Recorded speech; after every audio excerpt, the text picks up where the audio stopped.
Welcome everyone. Get over to the live screen here. Hello, welcome to the 7th episode of, wow, I almost said the wrong channel name. Welcome to the 7th episode of a KevCentral live stream.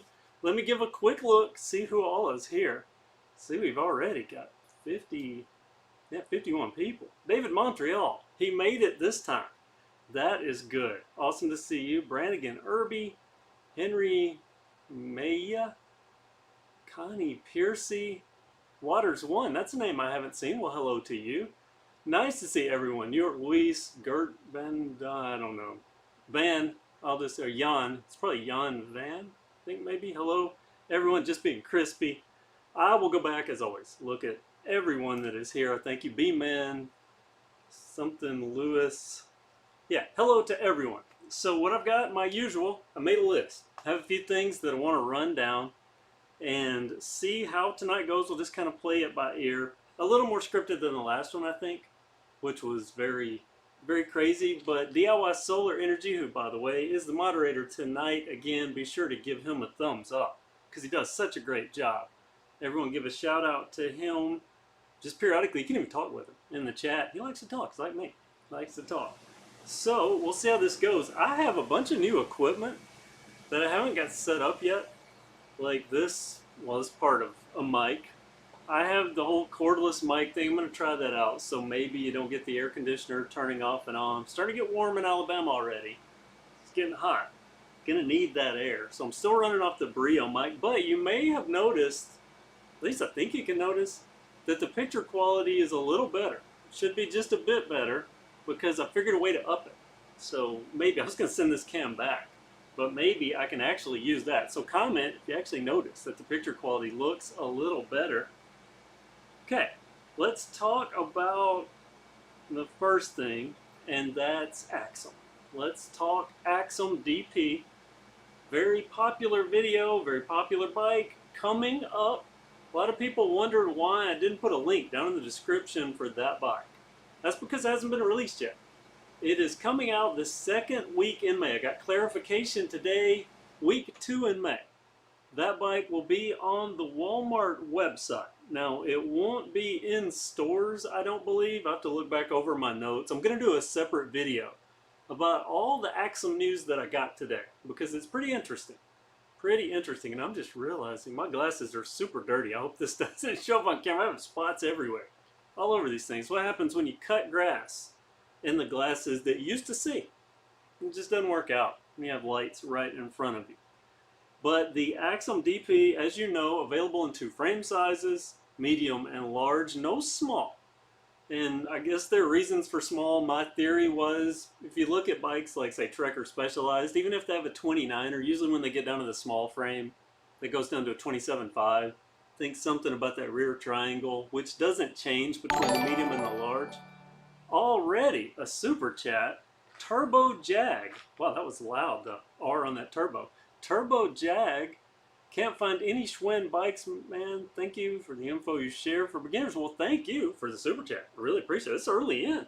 Already getting a super chat, man. I really appreciate it. Thank you so much. It's only now that I'm realizing that not only did I not find the bike bell for the bell ring, but I have a Stream Deck. I have a Stream Deck that I purchased that I didn't even hook up because I was kind of busy stuffing my face. Dad had some really good food, so I was stuffing my face. Didn't get to install that. And also, DIY Solar Energy sent me some bell sounds that I was going to be able to use with a hotkey. Even before I got the Stream Deck cut, I didn't do it. I forgot about it. So we'll just have to virtually think about bike bell rings. But thank you. Virtual bell ring for you, Turbo Jag. I promise next time I'll have something. Something special to do for you guys. But name shows up on the screen, so that's something, right? And you may notice when the name shows up, it does a little pulse or something like that. I tried to put something a little special on there. But you are trying to find Schwinn bikes. Well, they're coming. They're coming, and included in that Axum update video or information video will be about a couple other Schwinn bikes. You can see a couple behind me. There is, well, see if anybody knows what those are, those 2 bikes. So you can comment if you've already, may have already commented. I haven't looked yet. But you may have already commented and figured out what these bikes are that are behind me. They are coming, but lots of Schwinn news. Man, this is the summer of Schwinn. It's not the summer of George Seinfeld. It's the summer of Schwinn. Hope it's going to be the summer of KevCentral too. But we have the medium and large going back to the Axum DP. And how about that bike, right? Comment if you are impressed with the Axum DP as much as I was. Because I already love the 2020 Axum DP. But to be able to get that bike in a frame that fits me so well. You know, that 19, I can use 19-inch bikes, but that is right at my peak. Right at my peak comfort level. And by comfort level, I mean the standover height. And a lot of people say that that doesn't matter, and to them I say you just don't ride enough or something, because eventually, you ride long enough, you're going to come off the saddle. You're going to come off the saddle and have to straddle that front bar. And a high bar, not that good. Not that good in my opinion. I know DIY Solar Energy battled with that once and lost. So it's not good. You want a sized frame, or a frame that fits you as best as possible. Obviously sized frames are awesome, but in even Walmart bikes in general, you know, they kind of size them by wheel size. Hitch there. Tag or something. By the way, anybody notice the shirt? I'm a big movie buff and TV buff for vintage stuff. So wore something special today. Didn't wear a KevCentral shirt, although I'm going to talk about those in just a second. But let me go to comments here and see what we're saying on the comments. I think I can scroll up to when our buddy Turbo Jag, $4.99 super chat. Thank you so much. Again, I really appreciate that. Already 114 viewers quick. Especially, you know, I don't announce these. I just kind of do them. And I almost made this one Tuesday. But I decided Monday. Maybe we'll keep it Monday. I don't know. If you like this day of the week, I'm going to do a poll and see what day everyone would prefer. Will they be selling the regular Axum? Yes, there will be a non-dropper Axum that will be available. And I don't have the notes on that. It's part of that video I'm going to do. So stay tuned for that. Big C7T. Hey, Grayleaf. Hello, Grayleaf. Welcome to another live stream. I appreciate you being here. Notarins, hello to you. Did I say your name properly? Josie Faulkner, rip the bike bell. No, it is somewhere in here. It is somewhere in there. But with all this drywall stuff, I've got things shoved in boxes and thrown all over the place. It's in here somewhere. And I may even have a bike that I could reach over. I could run over. I have a bike right there. Right over there. That has a bike bell on it. I could literally run over and ring the bike bell. That might not even be too loud for you guys. But I would probably wear out really quick. I'm going to get up and run over. So we'll see. If you want me to do that, let me know. And yes, Jason Carter. Hey, Sonia. Welcome, my friend, loyal patron, loyal viewer of the channel. Thank you so much. Great of all you guys. So appreciative. And by guys, I mean everyone. Jason Carter, yes, I do have drywall. It is a miracle, but it's not everywhere. It's only on 3 of the 4 walls. And then I have, you know, this is a barn. So I have those ceilings that go up 14, almost 15 feet, I think. 13.9 or 14.9, I can't remember.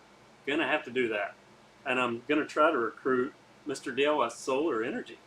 See if I can get him, because we are both semi-vaccinated.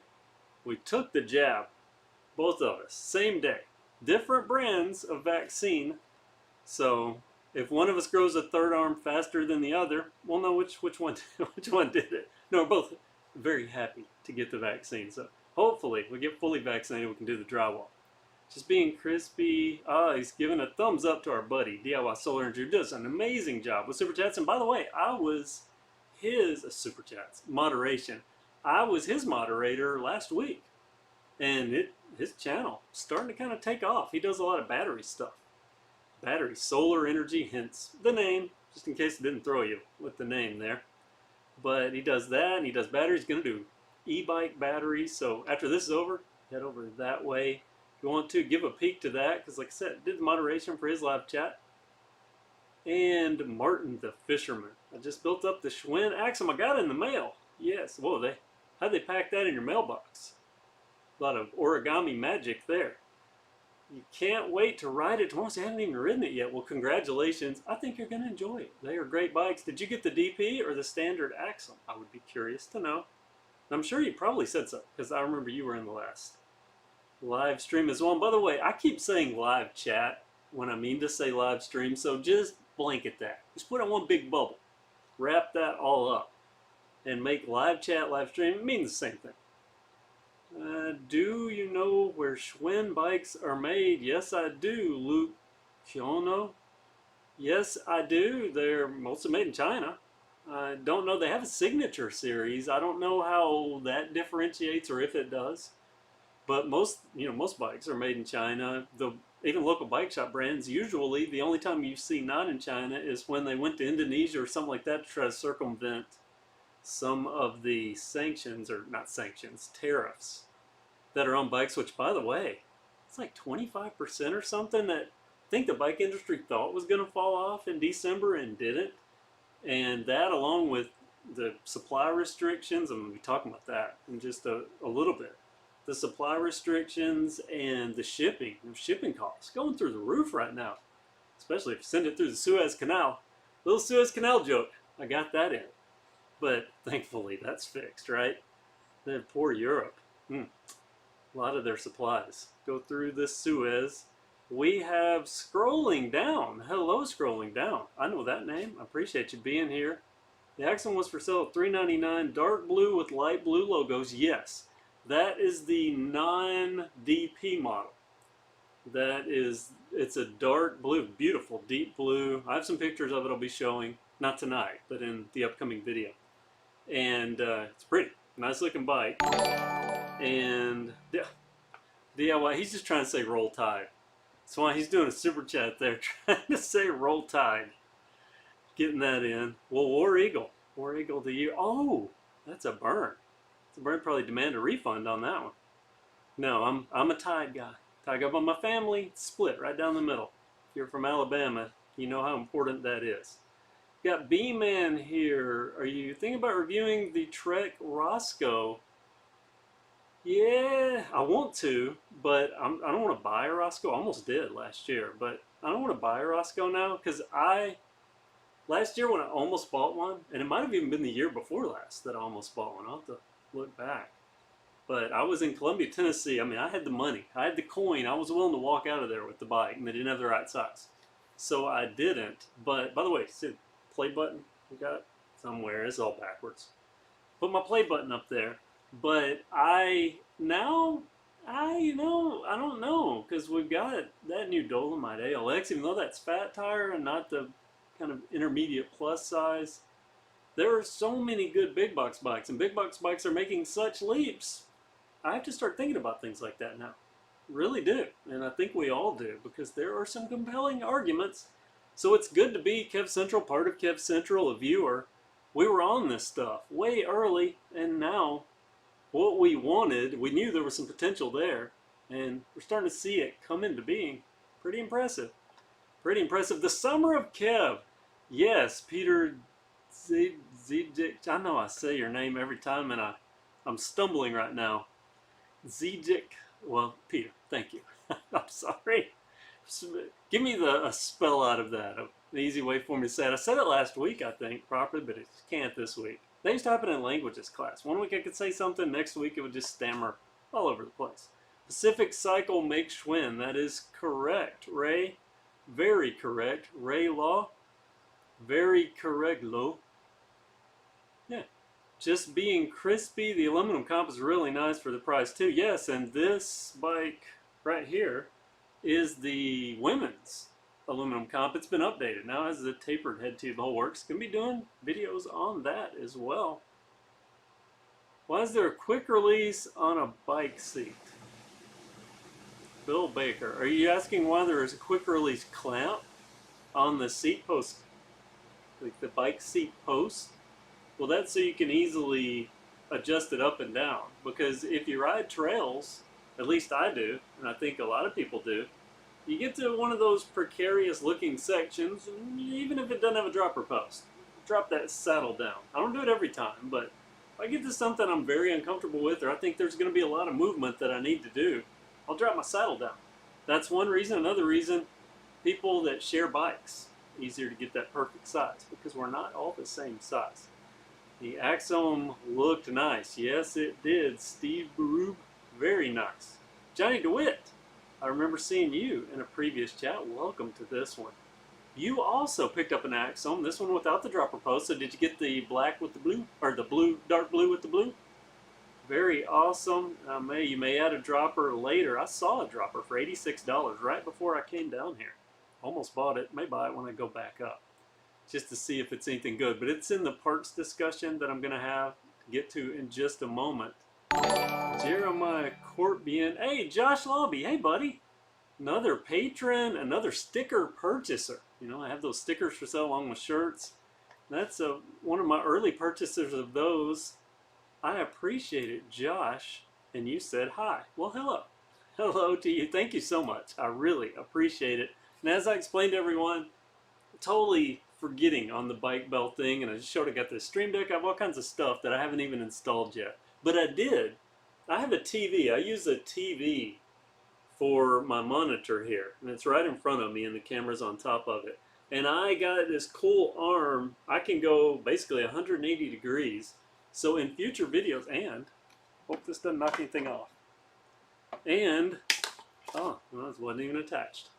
Good thing I didn't try to go to this in the settings. But I have another little cam, and this cam will even tilt and manual focus. So my plan is to mount this over. I'm gonna have a workbench right over here, and my plan is to be able to tilt the TV and or use this as another cam over the workbench so I can have different angles on things and move around in here. Have a little bit more flexibility. I'll never get that back up there, so I'm just gonna put it over here. But thank you, Josh. I really appreciate it. Jeremiah Courtbian. Any other bikes from Schwinn besides the Ascension that will have internal cable running? Not that I'm aware of, but I only know what I'm told or what I see. So there's that. As a matter of fact, I didn't know about the Ascension until I saw it on the Target website. So yeah, it'd be nice. Maybe in the future. I expect we're going to see a lot more evolving. It's just my personal projection of future years. Maybe, hopefully Schwinn, do it, please. Okay. Look, a couple more here really quick, and then I'll try to catch up. Thilbus, hello to you. Tyson, Framed, a local brand, has been doing pretty good with the bike stocking with their mid-range to expensive stuff. Yeah, that's what seems like a lot of, it's the cheaper things. So yeah, you mentioned it's mostly an issue with cheaper, like the Marlin and the Roscoe.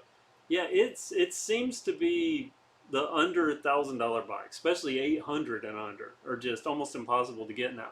And when the massive shortage hit, right when everything was shut down and you couldn't get anything, local bike shops said, oh, we can get all the high-end stuff. It's just the cheap bikes. And they got so desperate at one point, they were trying to buy big box bikes from me just to have mountain bikes to sell in their store.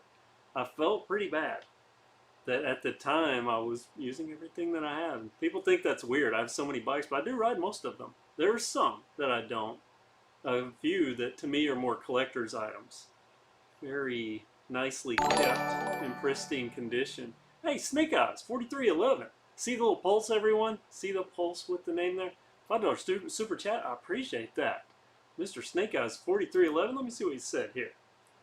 Do you think you could do a vid of a top 5 big box bikes and 5 bike shop bikes? Now that's a good idea. Of course, the one argument, the counterpoint I would make to that would be that it's easy to do the top 5 big box bikes, but right now, I like to be all-encompassing, but honestly, right now, if I did a list of top 5 bikes, it would be all Schwinn with one Mongoose. That would be what it was. And the Mongoose would be that ALX, that Dolomite ALX. It would be all Schwinn, because you've got the Axum, you've got the Axum DP, you've got the aluminum comp, we've got the Boundary, we've got the TAF. Well, that's 5 right there. That's all Schwinns. All Schwinns. And, then on top of that, other bikes that I like, but some you haven't even seen yet. By the way, I have so many bikes right now that I'm unboxing. It's going to be a very busy April into May here on KevCentral, which is good. But thank you for asking that, Snake Eyes, and I'll probably do a top 5. I don't know. I'll do probably the best buys. I'm thinking about that. I probably should have already done it, but everything's so in flux with shipping. Though I'm finding out a little more about shipping. We'll see, but I'd like to hear from some of the other brands. like Hyper, they reached out to me last year and they were going to send me all the bikes that I'd already purchased. So I haven't heard any more from them, but I'd like to hear from them again. Hyper, they make some decent bikes. Okay, I see Argus, I see Simrig, PC27B, hello to you. I don't know what you're not a fan of. And I see Matthias Moen. How much fork cost-wise would you put on a boundary? Is the frame capable? Well, the frame is as capable as pretty much needed to be. I mean, they're all well made. In my opinion, they're all decently well made. Now, of course, you get down to some of the super cheap stuff. But even an entry-level bike shop bike, I would not do jumps. I would not take off small drops. They constantly have people tacoing wheels and doing damage to practically everything on the bike, and then I'll talk to them. Are you jumping this? Well, yeah. Yeah, and one guy was doing 6-foot drops. I can't remember now if I was in there when he was talking about. I think he had just left, but he kept totaling his bike. He was doing 6-foot drops on a hardtail and wondering why his bike kept breaking. So there's certain things, you know, when you step up to certain levels of riding, you need high caliber stuff. Now, as someone pointed out in comments that I was reading earlier today, there is sometimes a big gap where you get to a bike that's so expensive, is it that much better? Well, you know, that's one of those arguments, right? That's hard to answer. That's where it gets subjective to each and every, hey, e-bike, to each in their own. E-bike Mike, another patron, another regular viewer here. Bikeaholics Anonymous, that's right. We are a therapy group. Welcome to your family. Have you ridden a bike today? That should be the thing. We should all get up and, I've ridden a bike today. I'll stand up and say that so that we're part of our Bikeaholics Anonymous. Thank you, everyone, for being here. All right. I see Luke. Yeah, I've seen. Okay, name's Daniel Lee. Hello to you. What's that blue bike in the back with Schwinn? That, right there. That is the women's aluminum comp, the updated. I'm calling it 2021. I think they updated it in late 2020. That is the updated women's aluminum comp, tapered head tube, all this stuff from the other one, but a smaller frame. That I measured and I've totally forgotten the measurements on. Comment if you want me to get up and measure that. And I will lift myself from my more comfortable chair. I don't know if you can tell, I'm up a little higher. I'm no longer in my little Craftsman stool. I'm in a Craftsman bar stool type thing. It even has a back. And I can swivel around. I can do tricks. I could do parlor tricks in this chair. Probably won't because I'll knock over something. But thank you so much. Let's see, make sure I've got everybody covered here. This is how difficult it's been to track down these all the bikes. Hard to get. Wildwood, close to UNA. Okay, that's where we used to ride. He's talking to someone. Singing River Detail. Is this a local person, Singing River? Because, you know, that's a very local Florence kind of thing. So I'd be curious if you were in Florence. Lysing 955, proper full suspension mountain bike. Well, I think I do. I've got a couple of ones that I consider proper. That Salvo Pro, pretty comfortable. To me, I've had up to multi-$1,000 Cannondale full suspension bikes, but I ride what works for me, and turns out you don't need to spend all that money, at least from my perspective, with my style riding. Oh, Andy L's noticing the drywall too. Thank you. Of course, I'll probably be in this condition for a long time, because I'm thinking about going over. Oh, that's weird. So weird the angles when I'm looking on the camera here. Thinking about going over this, you know, like sealing it up, but I'm not going to finish it with the painted, sorry, I'm going to paint it, but that won't be the final thing. I may put like paneling or something over it so it's a little more resistant to the bikes, like that one, that ride one up that I have leaned up against the wall. Just don't like doing that on painted surfaces. Yes, you're in Florence, Alabama. Good for you. Do you ride at Wildwood? I haven't looked back. And by the way, I mention this every time. I go back and I look at all these chats. Great shirt. Thank you. Leol 692K7. My Smoking the Bandit shirt. You noticed. I appreciate it. And so did MJS. So sharp of you. Oh, and yeah, okay. Got everyone that noticed. You're officially calling the new Axum the Spider-Man bike. That's actually fitting because that is total Spider-Man colors. I might have to buy a Spider-Man shirt or beanie or something just to ride that in, just because. I could get a web shooter and go around. If anyone gets close to me on the trail, shoot them with a web. Get back. 6 feet. Yeah, 6-foot webs. Keep a 6-foot web. All right. And whoa, Singing River. I want to see what you have to say here. Love to detail your car. Oh, detail. Okay, that makes sense now. That totally makes sense now. Well, welcome to the channel and to your, I'm sure, amazing detailing. Thank you. That 100K plaque looks clean. Is it Delbis? Delby? Thank you so much. I appreciate it. And I didn't screw it because I don't want to screw it in the wall yet. But that's actually the second one. It turns out the second one had exactly the same things that the first one had. And I thought you had to pay extra for that letter. But I guess that $49 letter it said metal letter. So I guess it's in some sort of fancy encasement or something. I don't know. I may buy it just to see what it is. So I've never seen anyone talk about a metal letter. Maybe I'll get a request and get that in. Okay, let's go back. So we talked about the DP for everybody just tuning in. Talked about how awesome it is, and it's 2 sizes and some other stuff. I won't go back in it, but you can go back after this and watch the replay and catch the beginning and find out what we said about the Axum DP. Billy Bob 1523. Let me read this because I see somebody said Kev, so that gets my attention.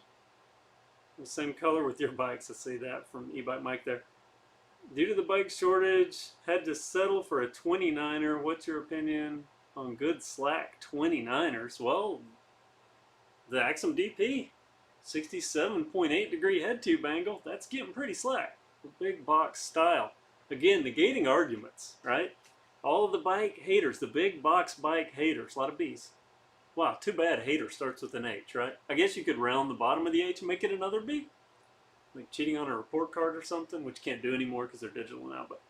But they, all their arguments are starting to melt away. Because remember, it was the fact that our big box bikes were they're too steep and they're too heavy. They're always made out of steel and they got junk components on them. You can't even replace the derailleur hanger.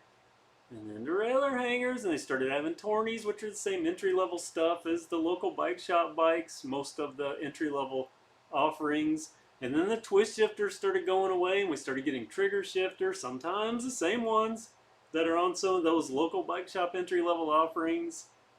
And then our frames started becoming aluminum, and the welds started getting better, and the finishes started getting better. We started getting nice wheels and a few other good components like 1x drivetrains. Oh, you're always 3x, that's junk. Now we've got 1x, even affordable ones with clutches. Find that on a $500 local bike shop bike. And I'm not trashing $500 local bike shop bikes. I like the Marlin series, the Rock Hoppers, getting above 500 most of the models. But the entry-level offerings, they're good bikes. And if you can afford them, I say go get a nice local bike shop bike. You get setup, service, a decent warranty. Of course, Schwinn's have lifetime warranty on the frame, and Mongoose, and most of the Pacific Cycle brands. And I think it's a year, isn't it, on all the parts? I think like a year on all the parts. But think about some of the things we do have. I mean, the Pro Rush is not perfect, especially the 8-speed Pro Rush. It can get a little wonky in the middle, but it has a clutch. And it's a 1x, and we got 32 chain rings. I mean, all those old things start melting that argument away. And then that one huge holdout that they have, well, 2 huge holdouts, the head tube angles. Oh, you're at 71 degrees. Well, it wasn't. No, 71 degrees is really cruiser bikes, even big box. But we did have 70 for quite a few years, and we had threaded headsets. Now we have threadless. So another little argument melter awayer. And then we started getting wider handlebars and lock-on grips and 1 1/8" steers with tapered head tubes that many entry-level local bike shop bikes don't have. And now the last big holdout, frames. Well, you never get size frame. You got to get one size fits all. Well, we're getting some size frames. So pretty impressive. And I'm telling you right now, that Mongoose Dolomite ALX, I can't say enough of how good of a bike that is to me. how impressed I was to make that video. As a matter of fact, there little secret here, and I'm getting way sidetracked here, but this is what happens on live streams, right? A little kind of behind the scenes info. Usually, when I'm filming a bike, you know, I know everything that I'm seeing because I'm filming it, right? And thank you that I still have the faculties to remember everything that I'm filming. But usually, when I'm filming and I'm editing together the footage, I'm like, oh, well, you know, that looks kind of cooler than it does in person on camera. You know, sometimes things just look so cool when you take a picture of it, and in person it's equally as cool, but it just doesn't, the mystique somehow, it doesn't hold that mystique. Probably shouldn't keep holding this thing up. It doesn't hold that mystique. That Mongoose ALX, that is a bike that everything that you see in the video is 100% as cool as it is in person. And the fact that it's a fat tire bike that's not that heavy, it's like 36 pounds, something like that, 35.9, something like that, 36, right in that ballpark. That's, I haven't seen any fat tire bikes, actual legit fat tire 4.0 fat tire bikes in a local bike shop. But I would imagine that that's getting to the weight that they would be. So that's an awesome bike.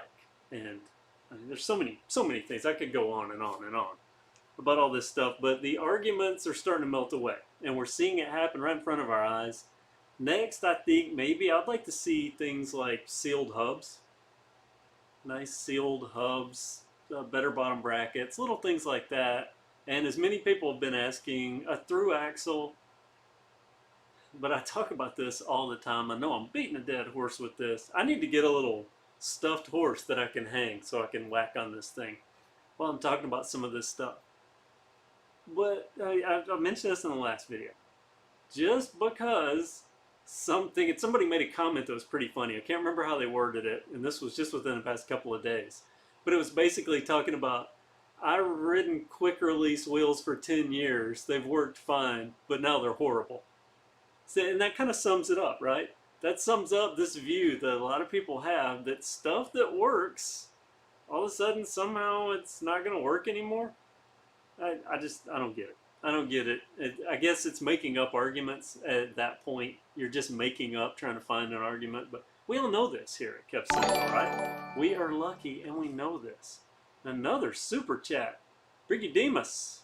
Brigidemus. I like saying that. Hope I'm saying it properly. 499. Thank you so much. I really appreciate it. Let me see if you said something.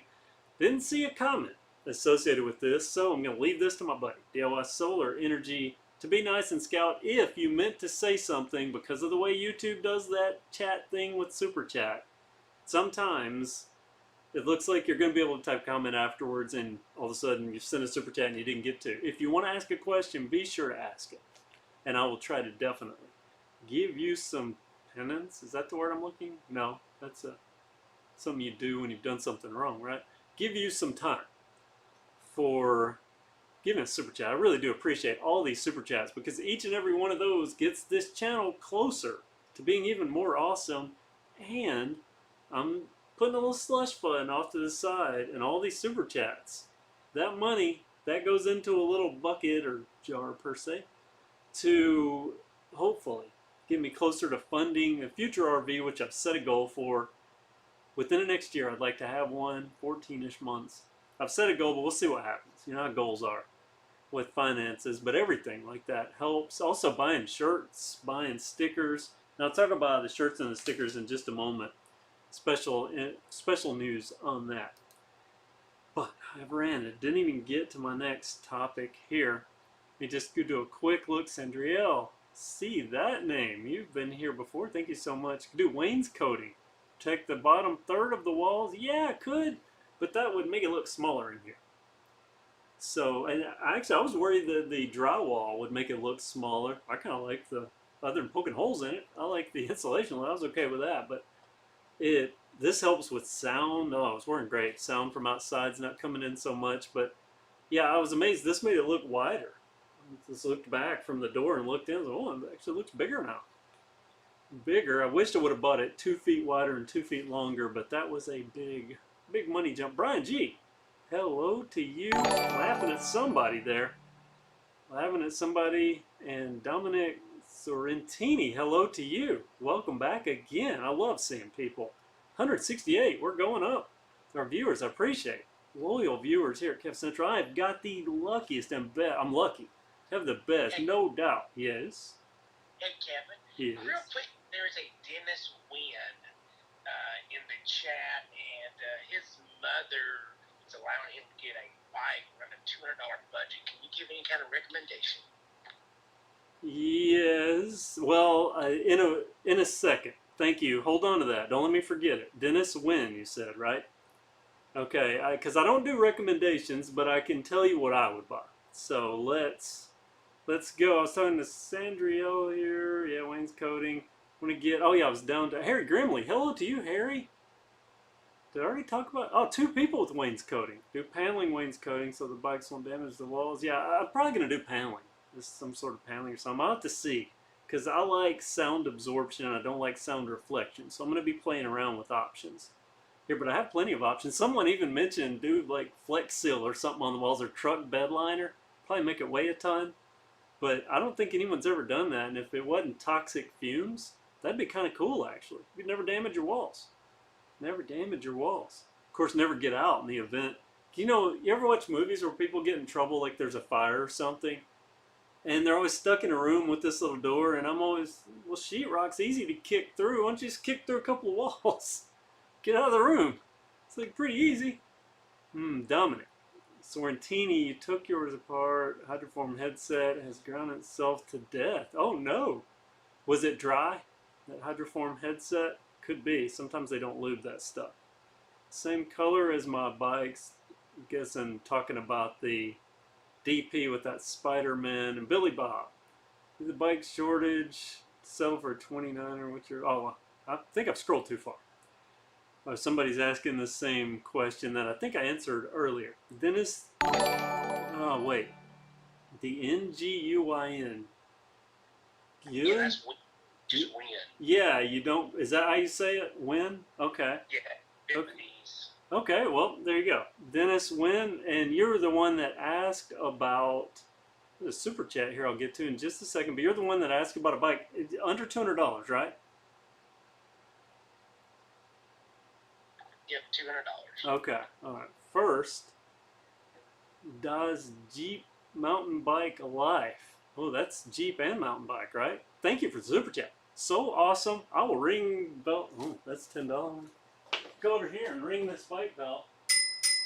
Thank you so much. I appreciate that.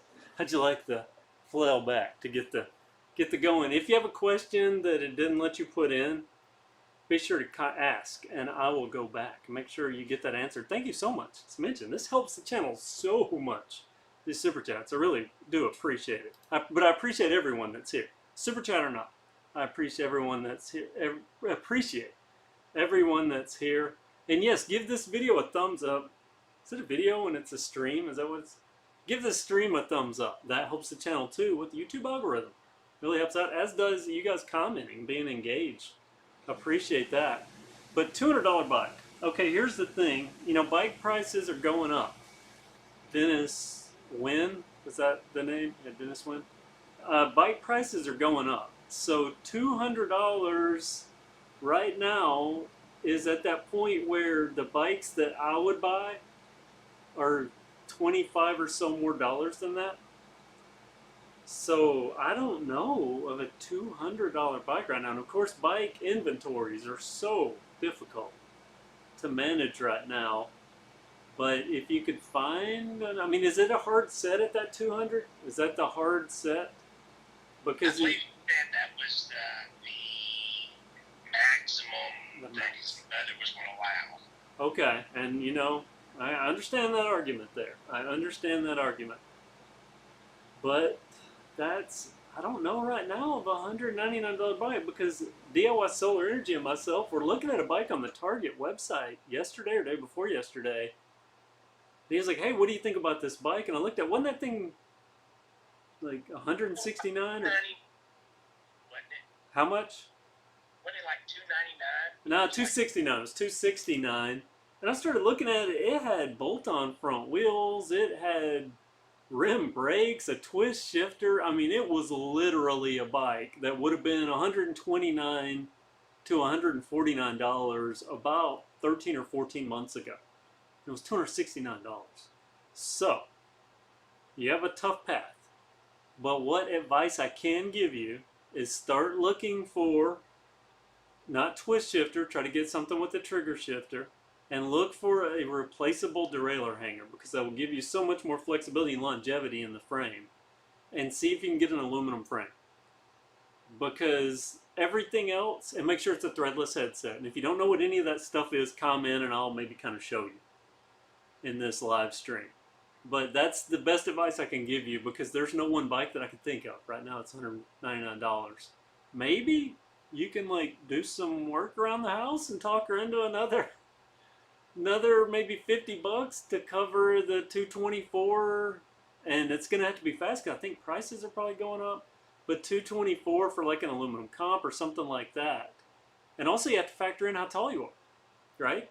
Because a lot of these bikes have big frames, and the ones that have size frames are the price increases some. So I hope that helped you, Dennis. Win. I really do. Huh? We also could probably maybe stream in the used market, maybe. No, I don't do that. I don't do that. Okay. I'm going to talk about that kind of in a little bit, roughly, briefly, in a minute, the used market. That is so unpredictable. And I'll get into a story. Well, hold on. Let me consult the oracle here.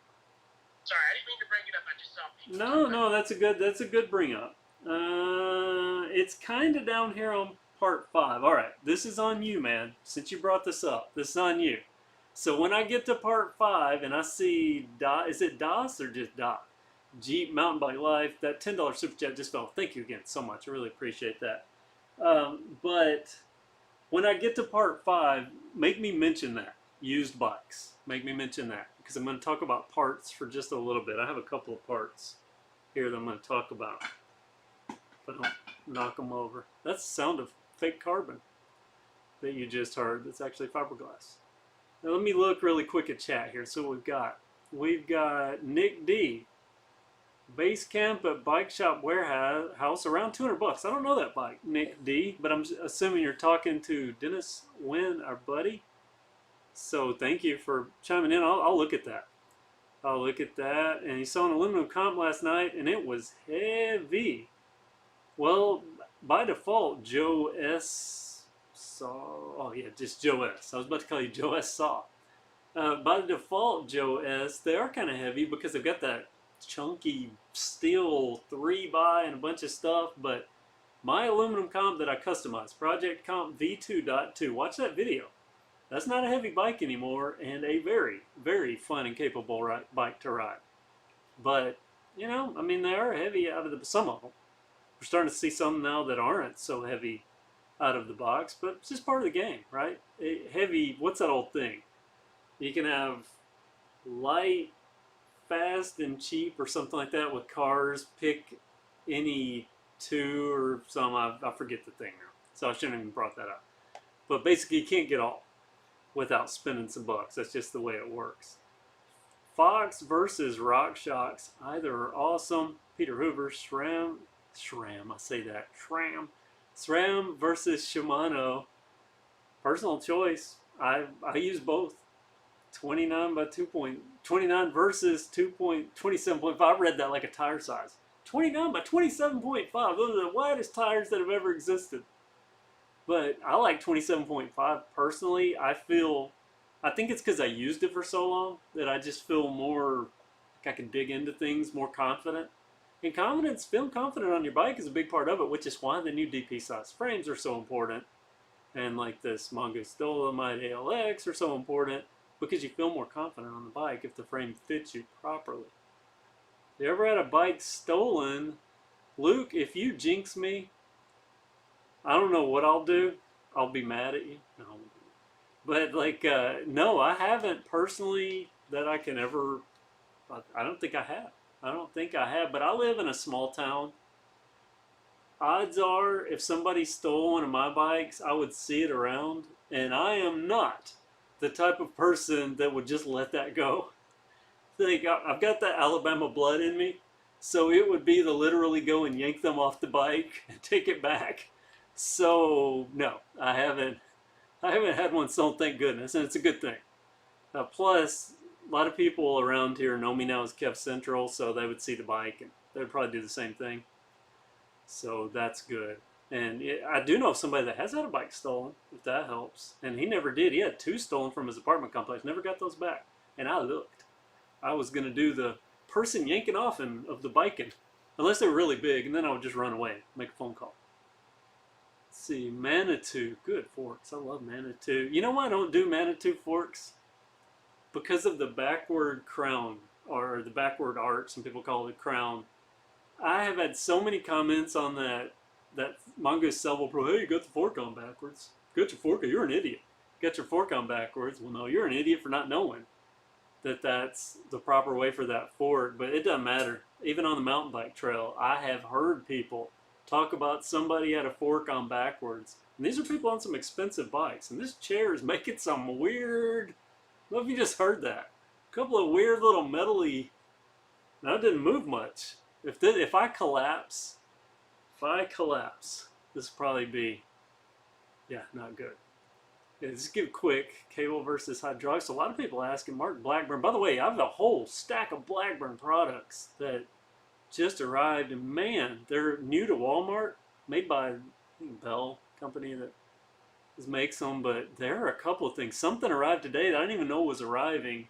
It is a little tool set. I was amazed. I mean, I opened this and I stopped and I looked at it and I set it down and I picked it back up and I looked at it again. And not only did it feel quality, but I don't know what the price is, but I was amazed. And it's going to come in so handy when you see this.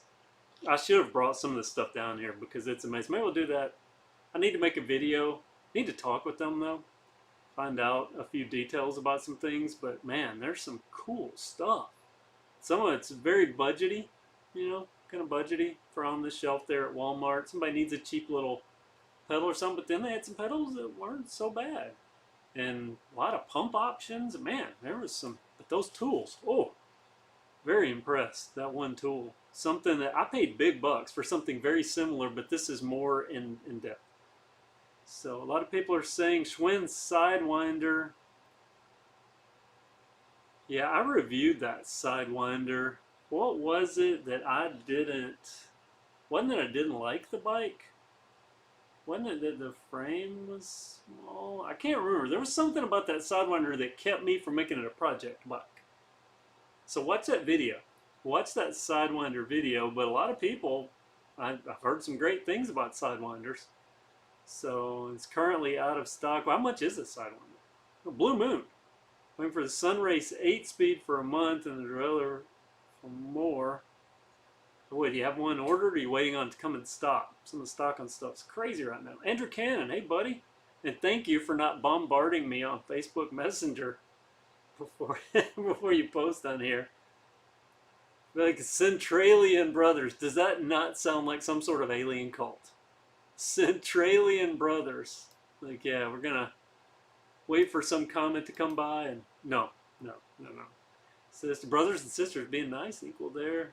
And a happy Easter, by the way, yeah, to everyone. I hope you had a happy Easter if you celebrate Easter. My family, we're all now either vaccinated or half vaccinated, so we did a very socially distanced and spaced out mass get together, the first big get together that we've been able to have, and it wasn't even big. There were 6 or 7 of us there, but had a lot of food. I have, and that's why I'm cut off here, because I probably gained 2 or 3 pounds because I ate so much. Drew's Enthused, that's a cool name. Instead of big box, accidentally went with a custom hand-built chumba. I don't know what a chumba is. Am I supposed to know that? Should I do? I don't know what that is. Wish I could help you, but I don't know. 2000 Mustang GT.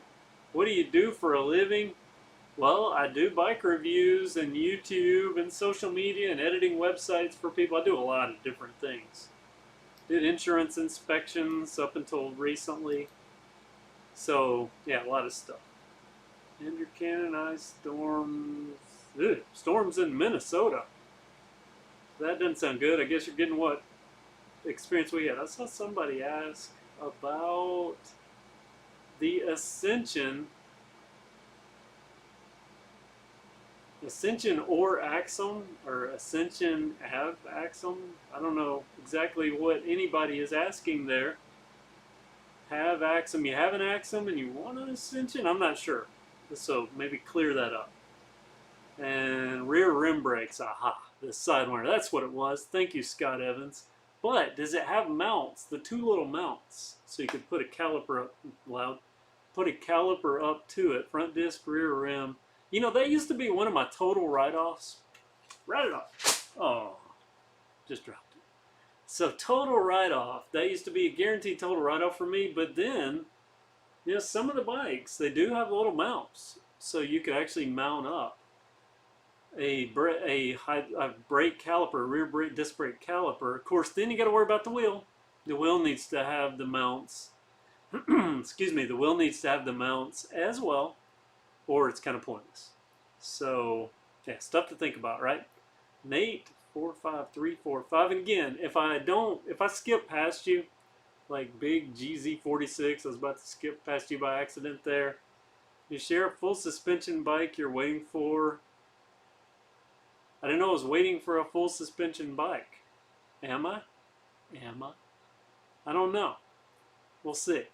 But Nate, 45345. So you've got the new comp. Yes, that's the women's comp between it and the older models.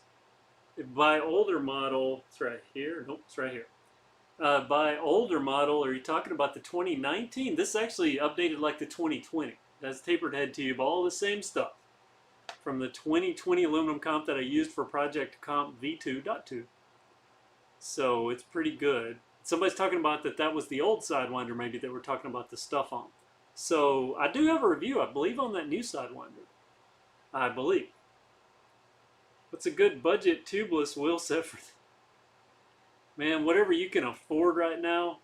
Brendan Hayward is, because it's almost impossible to find good wheel sets right now. I mean, almost impossible. And yes, April showers do bring May flowers. Harry Grimley, they do. Patrick Korka. Schwinn is very nice bike. I have a rock hopper expert. I know your Schwinn rides just as good. Well, thank you. I think it rides pretty good. My Project Comp V2, a lot of my Schwinns. A lot of my Schwinns. By the way, I'm about to do a couple little more updates to the Boundary. Finish it out like I planned out. The non-Axum DP will be coming in new colors as well. It's coming in the... Oh well, I'm going to leak a little bit of my information that I was saving for my other video. But yeah, there's going to be more colors, but not for the new DP 2021, but the non-DP. Yeah, there's a couple that you'll have. Got a super chat here from Cure Cycling. I like that name. Cure, that's a cool logo, by the way. You bought a red Axum DP on Walmart.com for $398. My order confirmation said it was the non-DP in blue. Very confusing. What am I getting for $398? I believe you are getting the 2020 Axum DP non-dropper, is what I would guess. I think. Maybe it's that new blue. I don't know. But at $398, even right now, you know, that's a score. That is a score, and it still has a dropper post integration. So you can put a dropper post on it. Now, the big thing is you won't get a sized frame, right? Probably just get the large. Probably, although you may get a medium. I mean, there's a lot of stuff that I'm going to be sharing in an upcoming video. It does get very confusing. I'm going to try to lay it out. But yeah, my question would be, if you had the page link, do a screenshot of that. That way, when you get the new bike, maybe you could go to Walmart and go, hey, I ordered this red one. Can I get a red one? Right? Maybe try that game. I don't know. But thank you for the super chat. That helps so much. Does everybody think I should go ring that bike bell over there? Or was that too loud? Comment, and I may give Cure Cycling a bike bell ring for that. Thank you so much. One step closer to the cool stuff, like an RV that will help this channel so much, and then I could come meet a lot of you guys, and we could maybe ride around parks or something, or trails or something. It'd be so awesome. I need that RV sponsor. Been working diligently, but nothing. But I have a feeling when it slows down, when the RV bubble starts to deflate a little bit, we get past this pandemic, and people that bought them on a whim start selling them. I have a feeling that's going to be my best time. Question. Yeah, hold on. Joe S., I'll never have a bike without a dropper again. Okay, I was just making sure somebody didn't say they could never have a bike. What's your question? Okay, from Kevin Mendez. Quick question. So how long does the Angier e-bike last full charge? If it's the same one that I had, I did a video on that. I can't remember. I mean, I go through so many e-bikes. I watched that Angier video, the last video that I ever did on that bike. I talked about how it had held up battery-wise and what I was getting per charge. And I was getting that. So I have a video that answers that question for you. I can't remember. And that bike is now in the possession of someone that has an RV. I should have traded the bike for the RV, right? But it's in the possession of someone that has an RV. And the last I heard was last August-ish. And they said the battery was still doing great on it. His wife was riding it and he was riding something else. So there's that. Also, Sidewinder. Now I remember, there was a Sidewinder that was an e-bike. That's probably maybe the video. Sidewinder video I'm thinking about. So whoever that was that I was talking with that about, wasn't that Wynn? Dennis Wynn? That's probably what I was talking about there. So maybe if you start looking at it on the Sidewinder video, that's it. Now, I had looked at somebody's question and can't remember what it was. So sorry. Maybe someone come back. Hey, Uncle Bobby. Hello, my friend. You. Ring, ring. You want that bell ring. Okay, I will do that. And for our last super chatter, who was... Oh, come on, come on, come on, come on. There we go. Yeah. Cure Cycle. Isn't that a cool logo they have? And yours too, Uncle Bobby. Very cool. Ring, ring that bell. I'm going to go ring that bell. I'm going to just hop over here and ring this bell for you. Thank you so much for super chat. And I'm going to get my paper that I dropped. My notebook with all my stuff on it. Surprised I could even keep going. Oh, it's all wrinkled now. Surprised I could keep going. Now that it had dropped my guide. Dropped my guide. It's up. Yeah, Ryan Marotta. So many people coming in, but thank you so much, Uncle Bobby. And thank you for being here so much. I really appreciate that. It means a lot. It really does. Especially this, as I mentioned, getting me closer to all the goals that I have for the channel. Each and every one of you helping, just even by being here. Thank you so much. And if you have a question, let me know. Be happy to answer it. New York Luis, okay. I'll go through all this stuff that you type in after this video. Always do. Always go through it. So let me get to my next subtopic, because I talked about the Axum DP a bunch. Talked about that right away. It's worthy of it. It's worthy. But I talked about what comes next, and this is where you get to make a decision between these two. Wait, yeah. Do you want to see next the... Well, I'm probably going to have to get up. Do you want to see next me review the women's aluminum comp? And I have a question to ask you guys about this bike as well. Politically correct question. The women's aluminum comp from Schwinn. Do you want to see me review that? And while I am up, I had 2 tape measures. Here's one. By the way, don't know if you know this, you can go to Lowe's and get Clifford Boatner Jr. Thank you so much. I'll get to your question in just a second. You and both, Uncle Bobby's still up there on the screen. Thank you so much. You can get metric now. Tape measure that has standard and metric. By the way, just an FYI, if you're hanging drywall with your dad, and your dad's using standard measurements that I don't do, I do metric. So we're going, he said, how long is that? I'm like, it's 155 centimeters. So I don't know what that means. And then he'll say it's 14 and 9/16. I don't know what that means. So we're going back and forth on that, but it turns out I kept making wrong cuts for outlets, and I figured out what I was doing. I was looking at centimeters, and I would go 8, and then I would go up to the top and go a quarter. 8 1/4 centimeters. That should have told me I was wrong, right? But anyway, let's measure this. this is a 16-inch frame on this quote women's aluminum comp. Oh yeah, still have to be back here. So I talked about this earlier, and let me get to your question before it falls off here. Mr. Boatner Jr., Clifford Boatner Jr., you think as the bike market moves away from more rim brakes, parts will hard to find for those of us that... Nah, no, not at all. Because there will always be road bikes and things like that with rim brakes, so no, not at all. I think those are going to be around for as long as many of us will be riding. So Michael Fox, almost thought it was Michael J. Fox for a second. You have an Ascension, well so do I. Right here, a Schwinn Ascension. With this where it can be seen a little better. So this is the question that I have to ask you guys. Do you want to see first me review the aluminum comp that's technically called women's, but it's not, I'll get to that in a second, or the new Schwinn Ascension? Which one do you want to see? Comment, and I'll see if, oh, that's DIY Solar. He's, hey, quit spamming. Quit spamming or I'll have my moderator block you. Is it bad when your moderator's spamming your channel? Oh, he's retracting them now. Okay, so comment below. Yes, that blue color, that's actually, wait, you might be talking to somebody about the Axum. But this actually isn't blue. Well, yeah, technically it is. It's kind of a sea mist-ish blue, a darker sea mist. I don't know the actual color, but it fades to a really cool gray. This is awesome. And by the way, people call this a woman's bike, or it's labeled as a woman's bike, but it's really not. It's just a smaller frame.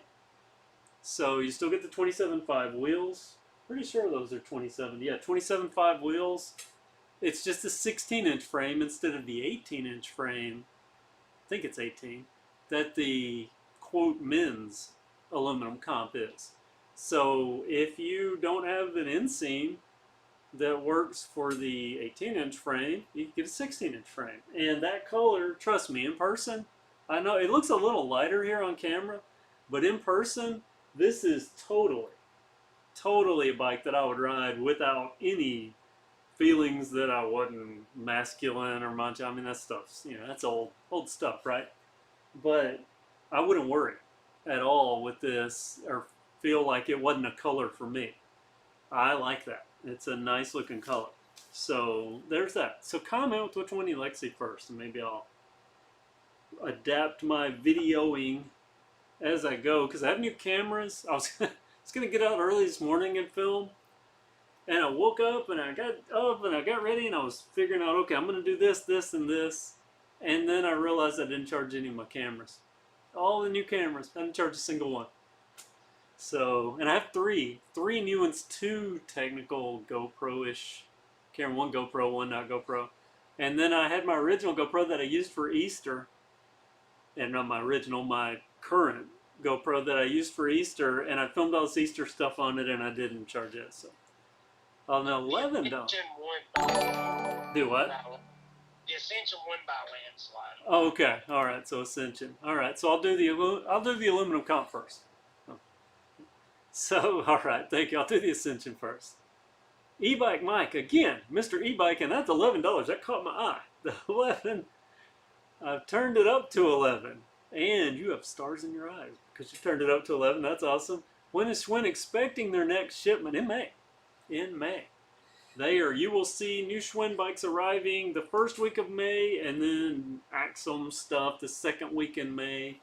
And I'm going to do, E-bike Mike, you might not have heard this earlier, I'm going to be doing a video coming up soon. I've just got to get further clarification. I spent 30 minutes on a call today, wrote all kinds of notes, and I was 100% clear on it. I hung up the phone. It's like when you're in class and you write notes, but you're writing so fast, and I was moving stuff around that I kind of confused myself. So I had to send clarification. Okay, is this what you said? I think this is what you said. So as soon as I make sure that I'm giving 100% accurate data, publish a video. But yeah, the May, a lot of stuff coming in May. I don't know how much, but I know there are shipments. Hey, I see Grayleaf talking again. Swords, Kulava. Ah, yeah. I appreciate you voting. Also, it looks so rad. Yes, man, look at this. Hopping back up. Look at this. I don't know, what am I calling them? Oh, hold on an electric. But look at this. Lights, cables. Can you guys see this finish here? Do you know what this looks like? That fade, can you see that? I don't know if they call this lava. That's what I've been calling it, like hot lava or a fire. But this is kind of a fire fade effect. Trek had almost this exact same thing, I think in 2019. Something very, very close to it. And how ironic is it that we're now getting a nice, I mean, this is clear coated over. I'm scratching away. Nice clear coated over, but on a flat, Trek does that a lot. That matte black finish, and there are some top graphics there. I'll talk about this in the video. There are some top graphics here that at first I didn't like. I thought that was kind of a little big boxy, but the more I look at it, the more it's grown on me.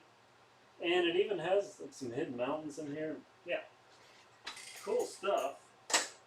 Another note, for some reason that tire making streaks all over the floor. Not many do, but that one's tires does. That one's tires do, so I'll have to make a note of that. I don't know why that is. Maybe it'll grip better. Sometimes those cheap tires are so soft they grip. Oh, just dig into stuff. Wear out like super fast. But thank you, e-bike Mike. Did I ring the bell for e-bike Mike? I don't think I did. You ring the bell? Little bike bell ring, and that's not too loud. DIY Solar Energy, that didn't peak anything. I didn't see any red. No, so it was good. I think I'm good. Good with that. So how about that? We still got the bike bell ringing, even though I forgot all the stuff. And as I showed earlier, I bought a whole new Stream Deck thing. Didn't get it hooked up. I was too busy eating. You may have seen my slight little Easter. Don't ride for a few days and eat pounds of food. And it comes on quick. Brendan Hayward, hello to you. I see you mentioning you should review the Vitis Nucleus. I'd like to get some of that Vitis stuff, but I don't know, maybe they'll contact me one day and send something I can review and send back. Could get a hold of their stuff. Sonia, I'm still running an old Hero 3 Silver. Wow. Only running at the end of its life. Typically, I have a GoPro Hero 7 Black. And typically, the 4, 5, and 6, I got a year and a half max. But at about a year, they were just wigging out. I mean, doing crazy stuff. I know you run a GoPro long enough, you know what I'm talking about, where you click to record, and the screen lights up, and the recording meter's going, but it's a frozen. You can move your hand, and it just stays there. Oh, I'm so mad. And then you'll do the thing where it'll start doing it where it's like the beep, and then the beep, beep, beep to turn off. But it'll do the beep, beep to start, and it never starts recording, but yet it does the turn off, but you have no footage. Yeah. Start doing that worse and worse. Or in Alabama speak, worser and worser. Also internal cable routing, yes, on that. Wow, check that out. How cool yeah. How cool that flame, look how cool that looks. Those flame graphics at that angle. Why? When I was doing my static shots with all the tags on, which I've already done, why did I not do that angle? Just now discovering that. That'll be in the closer. Closer shot angle for sure, possibly even the thumbnail. Because I think it looks cool. That's a big front shock. Hey, Ben Chang, hello to you, New York Luis. Saw you earlier, but hello to you in case I didn't mention you. Back to my paperwork here. Already an hour and 10 minutes in. This goes so fast and still hanging in with a consistent number of viewers. Thank you so much. I so appreciate you guys. And I don't advertise these. I just do them. So the fact that so many of you come in, I usually have, 12 to 1,400 have viewed during the 1 or 2 hours that it takes me to do one of these, which is amazing. That just unplanned. That many people drop what they're doing to come in and watch. And at any given time, 100, 200 people sometimes. Amazing to me, but thank you so much. And I see you guys talking amongst yourself. I even like that because you are in the bike community full blown. Our whole KevCentral family here that I'm still trying to get permission to make us the XR Pros for just this live stream, live chat crew. that I will make special stickers for, which I guess is the next thing on my list here. I do want to mention I have a shirt over there, but I didn't wear my own shirt. You know, you're supposed to as a YouTuber. You know, you make money on your merch, right? So you're supposed to wear your own stuff, but I like wearing in these. Seems like people look forward to seeing what I have on shirt-wise. And I was gonna wear my Bare Necessities, which I'll probably wear on the net. I love that shirt. That was one of my best designs. I couldn't believe it worked out so well. But I like this movie stuff too. So I have a shirt. Let me just grab it. It's the same one from last week's, and it is if you're into e-bikes, this is an e-bike. God, I can't even see. It's an e-bike shirt, and it has battery charging on the meter, and of course the KevCentral logo on the back, right in the center. So you get them coming and going. And I have, I think 5 or 6, maybe 6 shirt designs that I have, and I have done something special. Last time I did a coupon code, XR Pros, and it got you like 15% off, something like that. But DIY Solar Energy talked me into something sensible. He said, just lower your prices, man. Just lower your prices. Because what I was doing is I was using the Teespring, which is what YouTube uses for their merch stuff. I was using Teespring's default price recommendations. Because I thought, well, I guess that's what everybody uses. I never really thought about the cost of the shirts. Because when it's something that I want, even though I do budget bikes, right? I do budget bikes, and I am a budget-oriented person. But I will spend on something that I like. And when it comes to components that I like, and computers and stuff like that, I use Apple stuff. I'll pay for quality stuff.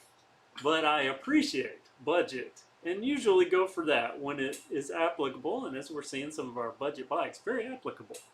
Can have some fun on them without spending and breaking the bank. So that's good. But I will spend on stuff. But when it comes to things I want, like a shirt, I just order them. I just order stuff. I don't pay attention that much to price. I mean, obviously, if it was $60 for a t-shirt, it wouldn't be worn by me. But what I did was I went in and I lowered the price down. So I got shirts that were like $25.99 down to $21.99. And I also did, I think, the $26.99 or $27.99. I'm blurring, but it was $21.99 and $22.99. So it's about $5 or $6 off per shirt. So if you want to go to the shop, that's great. I appreciate it. And I also have the sticker, you know, the sticker stuff. My eBay sticker, I saw him put the links up. This all helps the channel. Yeah. This all helps the channel. And plus gets you some cool stuff. And I have the little 2x2. I never bring them down here. But the cool little 2x2, you can't see it, but there's one on the Electric XP right over here. It's on the back side, of course. But they look great. Those little 2x2s work perfect on the seat tube or down tube of a bike. But all that stuff helps the channel. But it did mark the t-shirts down. Now, if you are one of the, about 20 people have bought shirts leading up to this. If you're one of the people that bought a shirt at the higher price, even if you use the coupon code the last time, take a picture of your shirt. You can be wearing it, I don't care.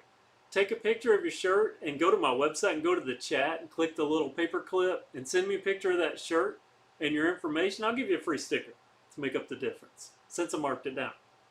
So you can win on that. You get the shirt and you get a sticker, but everybody that wants to go now and take a look at it just helps the channel out and gets you some cool swag. And I'm going to keep doing new designs. Been working on a couple.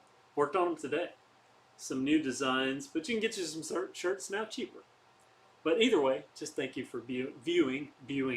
Thank you for, I don't know what viewing is. Thank you for viewing, even if you don't get a shirt or get a sticker or anything like that. I just appreciate you being here. But the swag is more fun, and I think I'm making some designs that look pretty cool. I think so. All right. Upcoming bikes. Now, this is where I'm going to tell you about some of the things I have upcoming. Obviously, you know 2 of them. You know the women's aluminum comp and the Schwinn Ascension upcoming. That's Target bike, that Walmart bike for the women's aluminum comp. Target for the Schwinn Ascension. That's in store only. That Target Ascension. And you don't know what I went through. My local store doesn't stock it. None of the stores anywhere around here. Even had DIY Solar Energy looking down in Mobile. Guess when they had them? Right after I got this one. I got this one. They finally started getting them in stock. But got that. Got the women's comp. I have a new e-bike from Uniro, and this thing is a beast. A full suspension mid-drive beast. At least I think it is. I haven't unboxed it yet. It's still in the box, which I'm amazed it arrived because this box is absolutely destroyed.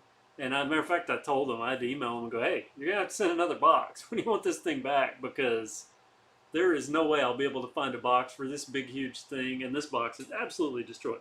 So I have that. Somebody requested that I do a KBO e-bike. Turns out KBO had contacted me the day before in one of my recent 2Chat live streams. Somebody said, hey, I got a new KBO, you should review those. Day before that, KBO had asked me if I wanted to take a look at one of their bikes. I'm going to look at one of their bikes. And it is a cool color. It's KevCentral orange. So, or close to it anyway. I also have another Polygon, but not the Polygon that I was hoping. You know, it did that Polygon Cascade 4, which is an awesome little bike. But they sent a small, and I ride a medium. And they said, oh, we'll get a medium out to you right away. And donate. You know, donate that small. I had a local rider that needed the bike. Loving the thing, by the way. He's loving that Polygon Cascade 4.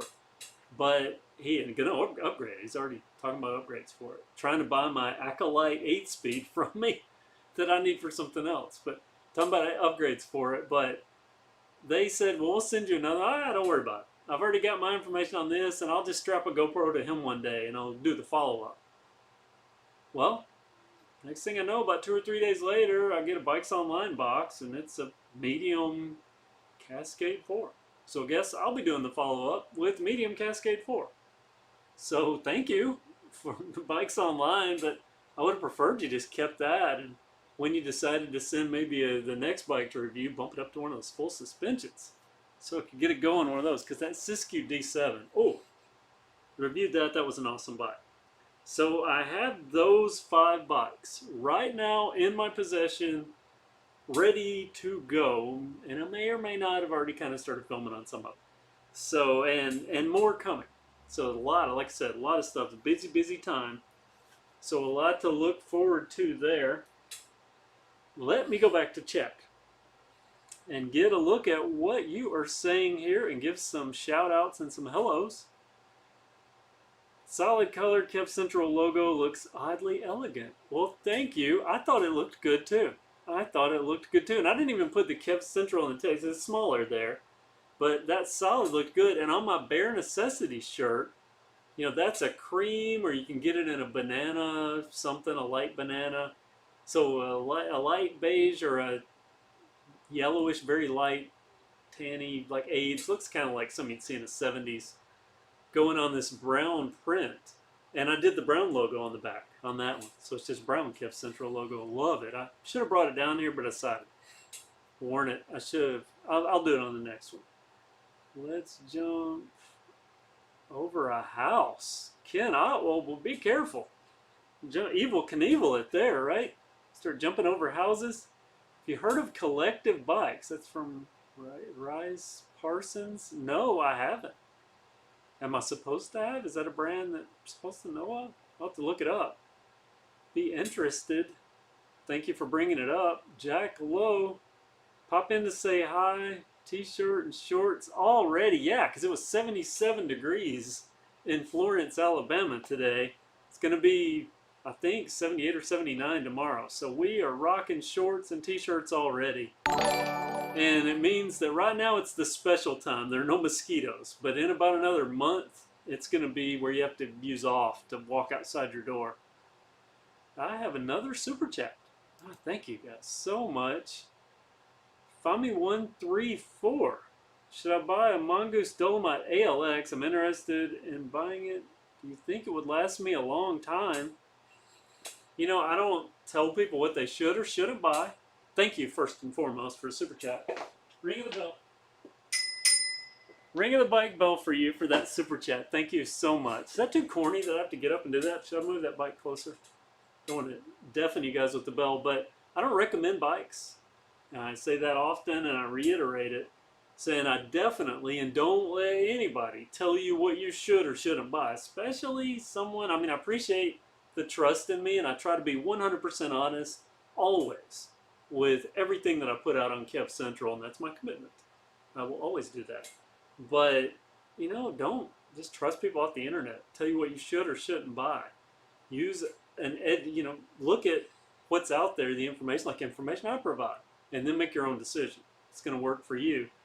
I don't see a reason personally that a well-maintained Mongoose Dolomite would not last for quite a long time for the average rider. Now, if you're going to do like our buddy there and start jumping over houses, whoever that was going to jump over houses, probably not. But yeah, but I think it's a well-made bike. I was impressed. I just talked about it earlier. That was one where I made the video and I looked at it, even the footage while I'm editing. I'm like, man, that looks so amazing. And it is that amazing. It's that amazing. So, yeah, there you go. But thank you for the super chat. I really appreciate it. It helps the channel greatly. Got Jimmy Bowden in relation to Bobby Bowden. We had Bobby Bowden's son, Terry Bowden, that coached at Auburn. He coached at my alma mater for a little while before he went on somewhere else. We love the e-bike mug. Thank you. Somebody, I don't think I've sold any of that e-bike mug, but I thought that was so perfect. Because of battery charging, it's this on a mug. It's a green with the handle's white, but the mug's green, and it's got this, and battery charging, how perfect for a coffee mug, right? Say battery charging as you're sucking down your caffeine addiction. Or, well, decaffeinated if you're rolling that way, but still get tannic acid, so little boost anyway. By the way, I don't drink coffee, just FYI.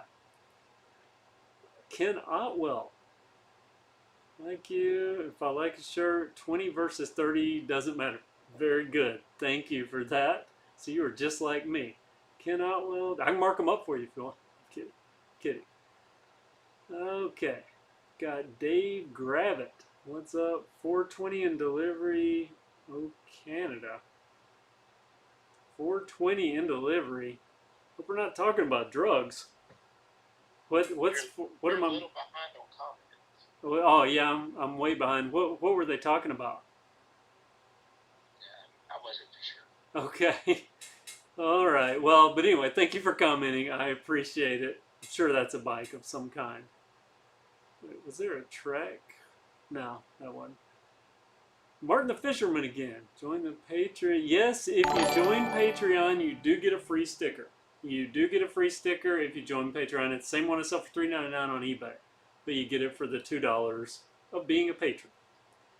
So yes, you can join that and you get a free sticker. But note, if you join right now, you don't get your sticker until the beginning of May, because when they process a month after. So then it tells me to ship.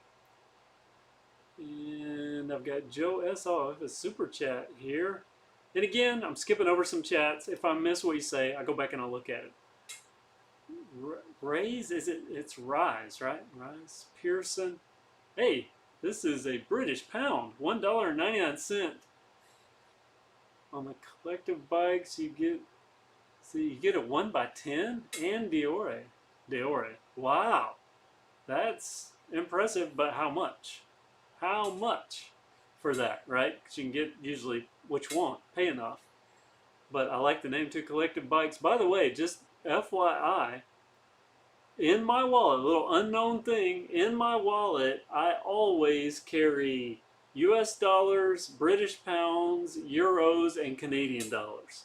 My theory is that if I ever get abducted, I carry enough of each one of those that I can get a taxi to somewhere, right? Because I used to travel. I wanted to travel more, but I used to travel in college. I had to travel for my degree. So I always keep like money from different places. So that's my theory. Crazy off the wall, right? Like they're just going to take my money if you get abducted. But that's my thinking. I have enough. I could get a taxi to somewhere and be safe. Singing River Detail again. Do a review of the Mongoose City bike. I have a Mongoose Envoy. It's a delivery bike. I've done a city bike for Mongoose that I'm aware of. Oh, Sonia's a caffeine addict. So coffee. Want a cookie? When will the women's aluminum comp video be released? Probably this weekend, maybe. Depends. We're supposed to get a lot more rain. We've had rain, crazy rain. You know, April showers. Somebody pointed that earlier. April showers bring May flowers. So I don't know. Soon, maybe I'm gonna try to get that Ascension, at least a first look at day one. I'll do another day one thing. Trying to get that for Wednesday, May bleeding on Thursday because I have to go to Nashville for something. So we'll see, but very soon on both of them. Go practice in-store online. Where did you get yours? Sure, talking to somebody about a bike. The only Axum that I know of that'll be in store will be the non-dropper. It'll be a different model. So we'll talk about that in another video. Uh-oh, gun talk there. Pesos, no pesos, no. I don't have pesos. I've never been to Mexico. I need to go. Go to Mexico. AJ the Weekend Warrior, hello to you. See you a lot. Comment on videos. You've ordered yourself a bike. And another super chat from Grayleaf. Patron Grayleaf. Thank you, Grayleaf. What do you think about the box 1x8? I haven't ridden or used the 1x8. I have used the box 3 Prime 9, which is a 1x9. I don't know, in that box 2, is the 1x8 the box 2? I wasn't that impressed. I wasn't that impressed with the box. I've got it on Project Boundary, I think. Wasn't that impressed with that box 3 Prime 9, the 1x9. Too much chain slap. I mean a lot. And I talked with the bike shop and they said, yeah, getting those lower end box stuff, and they're not, you know, I mean, better than super cheap stuff. But it's, yeah, not what I was expecting for the box brand, because I'd always heard box, and then I finally got my first one. Yeah. But of course, bought the cheap one. Just dumb vids. How often do you use that electric? I haven't ridden this in probably 3 weeks. I go in spurts, but it has been ridden quite a bit. But I don't even know what miles it has on it, because I have that odometer reset thing with a lot of those M5s. So I have no how many miles, because it keeps, I hadn't reset in a long time, I don't think. But it regularly would reset on me. I would get so mad, because I like watching miles run up, especially on e-bikes. This person is that. Okay, let's see what we got here. Got another. So thank you so much again, Grayleaf, for that. And I'll ring a bike bell for you, as well as for Rice Parsons here. It's 150 or 550 pounds. It's a decent Sun Tour fork and 29-inch wheel. So 550 pounds, that's what? $700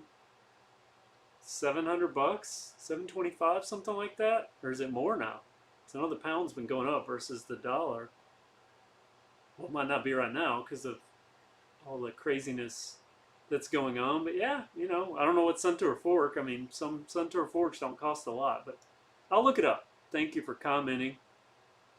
The stream got so much super chat. I wish I could donate to join the cool gang. Can't, because can't even get work. You can't even work. Well, just thank you for being here. I really mean that. I really appreciate every single super chat, but not required. Happy that everyone is just here. So happy. And I enjoy doing this. Just so much fun. But let me get over and ring this bell twice for our buddy Rice Parsons and Grayleaf. So head over. Here's for Rice. And there's for Grayleaf. That actually, I might have wasted money on this Stream Deck thing. That actually might work out better. I don't know. Go and practice. Okay, cool. I'm just going to give a click. Somebody, you sold your Taft to get a Trek Marlin 5? Well, congratulations, DPG. Trek Marlin 5 is a decent bike. It is a decent bike. Was there something you didn't like about the Taft? I'm just curious. Trap. Hey, Trap. I think I've seen you in here before. Aside from your trail riding and your vids, do you do super gnarly No, I don't do anything that's going to get me hurt. And I ride solo 99%, well, since COVID, 100% of the time. Matter of fact, if anyone that's local, like our buddy, what was it, Singing River Detail, if you're ever out at the trail and you see me, I'll say hi and I'll be polite. But you'll notice if you start getting close to me, I start riding away, or like, well, I'll get off my bike and walk into rough poison oak and stuff to avoid people. I don't play around with this COVID stuff, but even before it, 99% of the time I ride by myself. So I have to be careful because when I ride and at Wildwood, you get on some of the trails out at Wildwood, they might not get ridden or walked in a week by somebody. Now the main ones every day, but you get off on some of the offshoots, you could be laying there for a while if something happens. So I have to be careful. Plus, you get, we were DIY Solar Energy and myself, we were invincible and did stupid stuff and laughed it off. And now I'm so careful. I injured my shoulder out on Wildwood. I had to go through all this therapy and all this, and now this shoulder's bothering me. But the place that I think was where I really messed up my shoulder was the entrance in this one little route that I'd ridden around for 10, 15 years.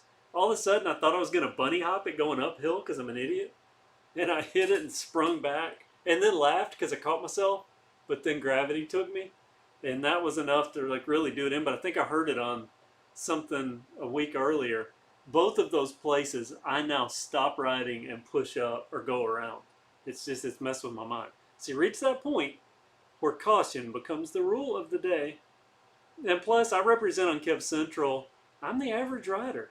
I am more like the vast majority of the people that watch this channel than they probably want to admit. Because we all think about ourselves doing crazy, stupid stuff and awesome stuff. But the reality is, most of us have jobs we have to worry about, healthcare we have to worry about, people we have to take care of, and things like that.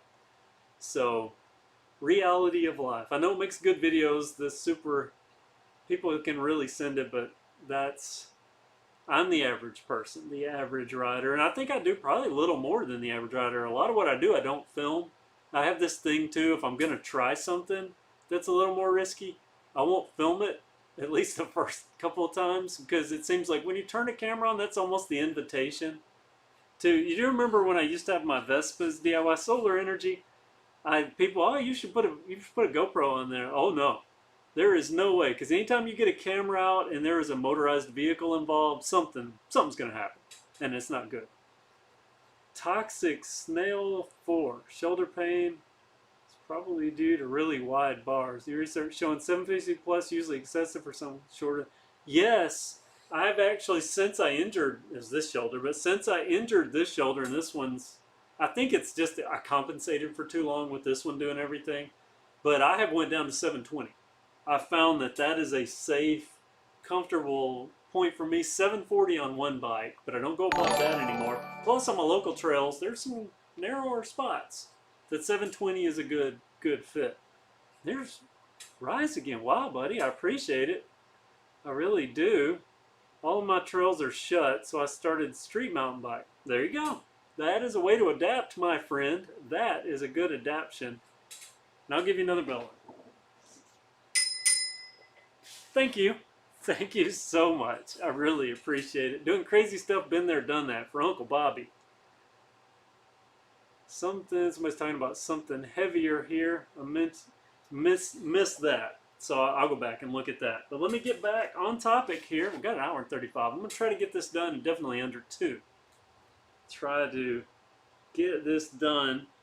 But I will give you the option if you want it. I did this thing last week. People seemed to like it. When I went back and I looked, a lot of people liked the story. I even had comments after the video. People, and from patrons that enjoyed the story. So I'm going to give you a pick one topic. I'll put 3 topics out there, and you can pick between one of these. The first topic was for our buddy Dave Montreal, really. But I don't know if he's still in here. And it's the time that I joined the Separatist Party in another country. Inadvertently. Well, kind of, maybe not inadvertently. Number 2, a convenience store tale, a random convenience store tale from the time me and DIY Solar Energy worked in a convenience store. Some crazy stuff happened there. Or number 3, my 100% guaranteed guide for how to lose a girlfriend. And it involves accidentally knocking her out. And not in a violent way, like total accident, being stupid. So you get to pick between one of those 3 topics. Time I joined the Separatist Party, convenience store tale, or the time I lost a girlfriend because I knocked her out. Maybe more than once. Convenience store. We've got like 10,000 of those we can share. Yeah, well, those can go forever. Yeah, those. Ben Chang wants the Separatist separatist story there. So I'll let it go for a couple minutes here on that. And I'll look, just kind of glance. Oh, I see Cannondale. Hold on, I have a love for Cannondale. Joe S. My old Cannondale Rush SL26er was so quick to 26ers. Yeah, meaning file those things up quick. Yeah, they, especially going uphill too. As I mentioned, somebody about climbing there. One, okay, that is the separatist. 113 is the girlfriend story. And there's another for how to lose, another for how to lose a girlfriend, another for how to lose a girl. Okay, I'm seeing, yeah, and somebody's changing now. So I think it's going to be the girl. Okay, you're one of the girlfriend story too. I'll get to that in just a second. But first, bike stuff. And then I'll close out. We should be at about 2 hours in.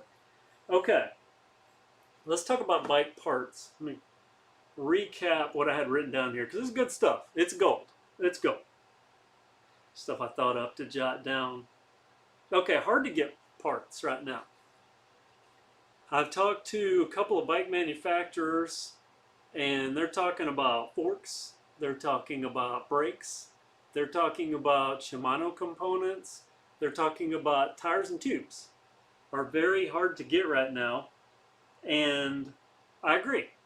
I looked today, and the reason I'm doing this is because we're talking about parts, and this will get into that used thing that DIY Solar Energy mentioned earlier about shopping for used bikes like on Craigslist, because I get asked to do that a lot. I touched on this last week.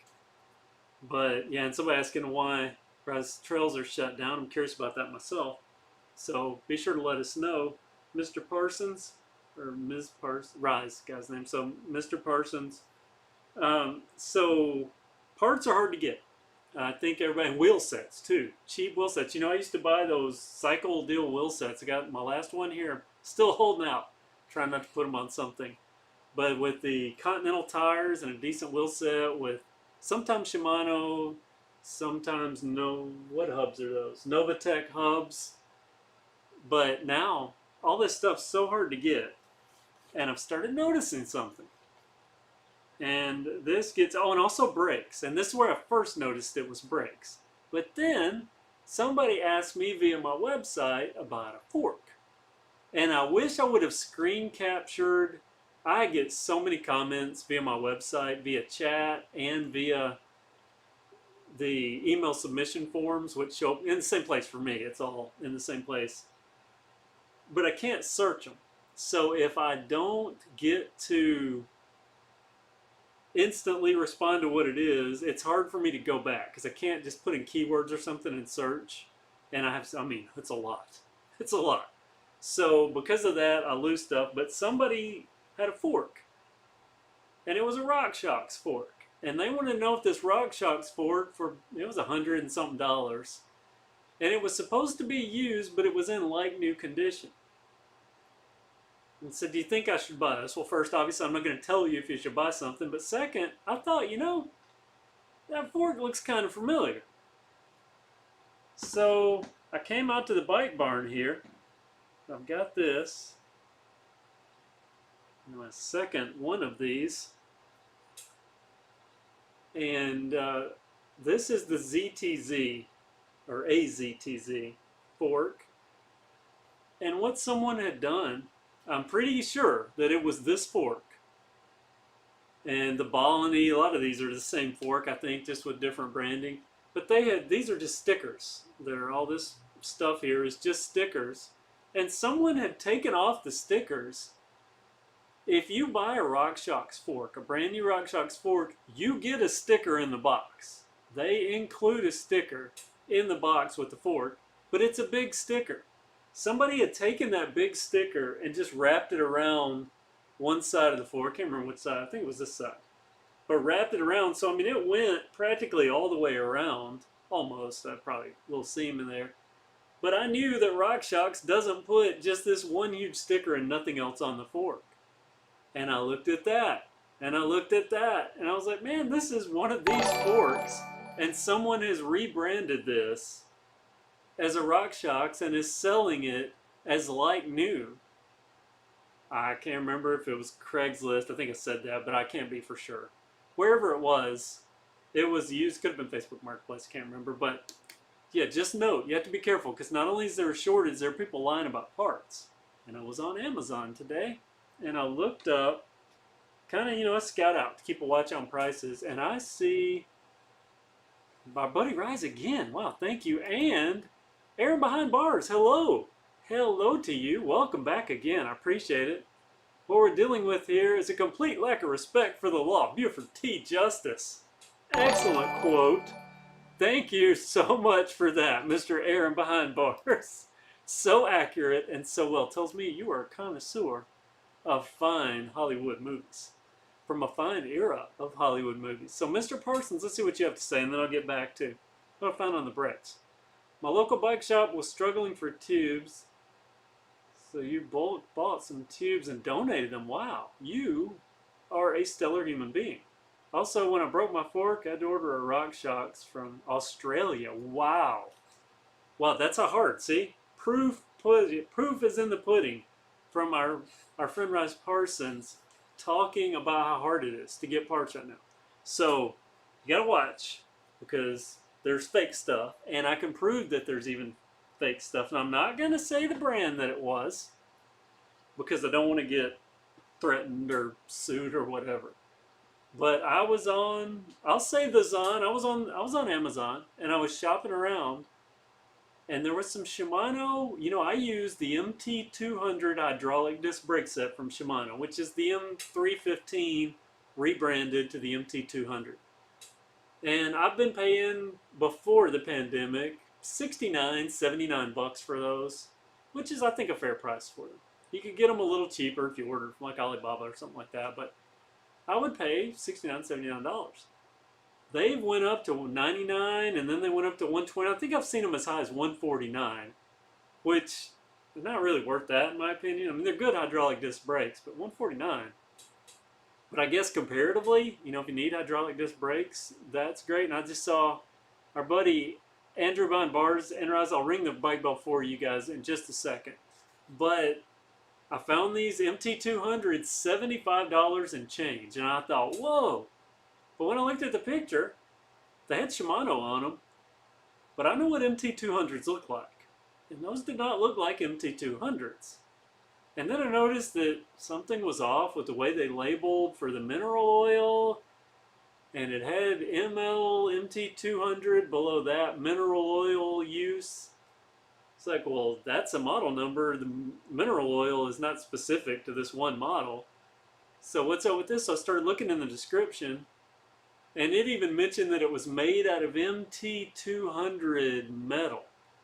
So what they were doing is they were playing with words here, and they were playing with part number and putting it in the listing as that was what they called their metal. And by the way, it had steel, the levers were steel, not what Shimano has. And I may have to sneeze here in a second. If I do, I'll mute this and go to another screen. But that's not what Shimano, yeah, and I'll be right back. I don't want to do this on screen.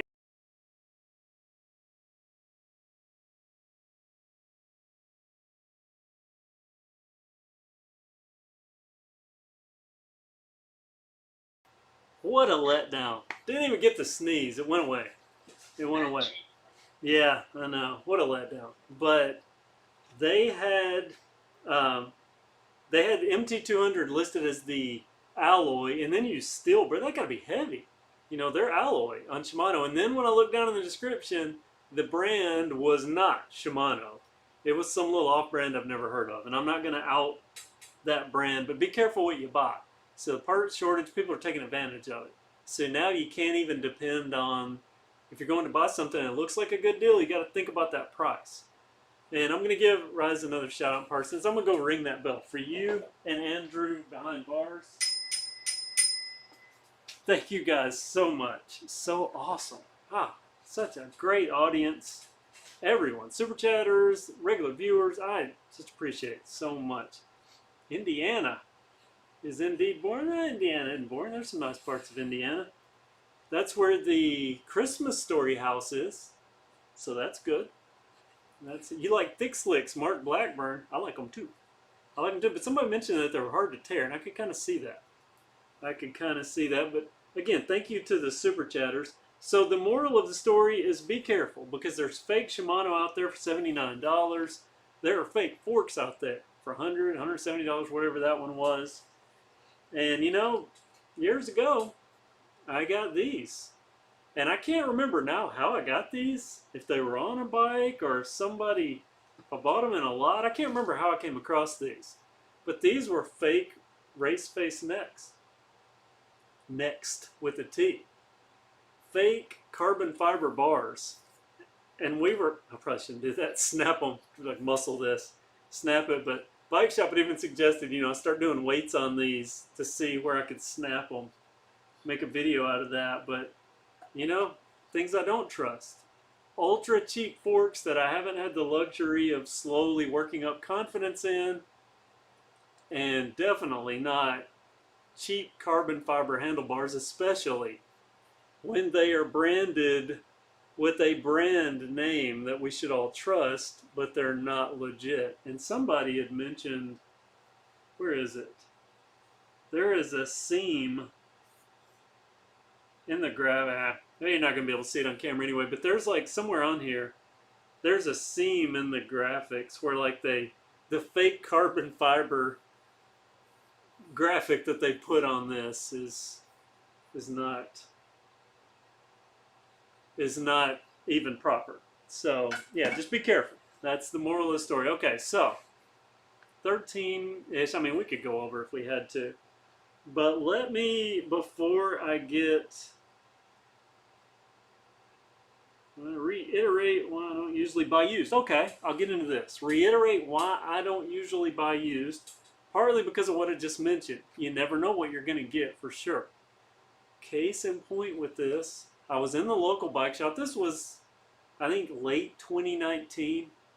Definitely pre-COVID, but late 2019. I was in the local bike shop. And I can't remember now if I was in there when the guy was in there or if he had just left. But the head bike mechanic at that time, I'll say Jay, because I don't know if I can give away anything here, but super awesome guy. His initial was Jay. And he was talking about this guy that had bought a carbon fiber full suspension bike. And he paid like $1,300 or something like that for it. Thought he was getting an amazing deal. It was his multi-$1,000 bike. He took it into them. He had just left because I never got to see it. He had taken it to them for them to inspect. The frame was damaged.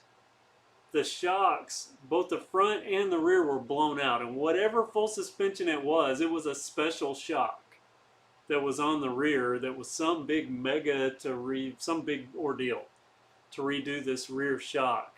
Pretty sure the hubs were shot. I might be making up a few things on here. But it was, I mean, from all practical purposes, from their conversation when I walked in, it was a trashed bike. It just looked good.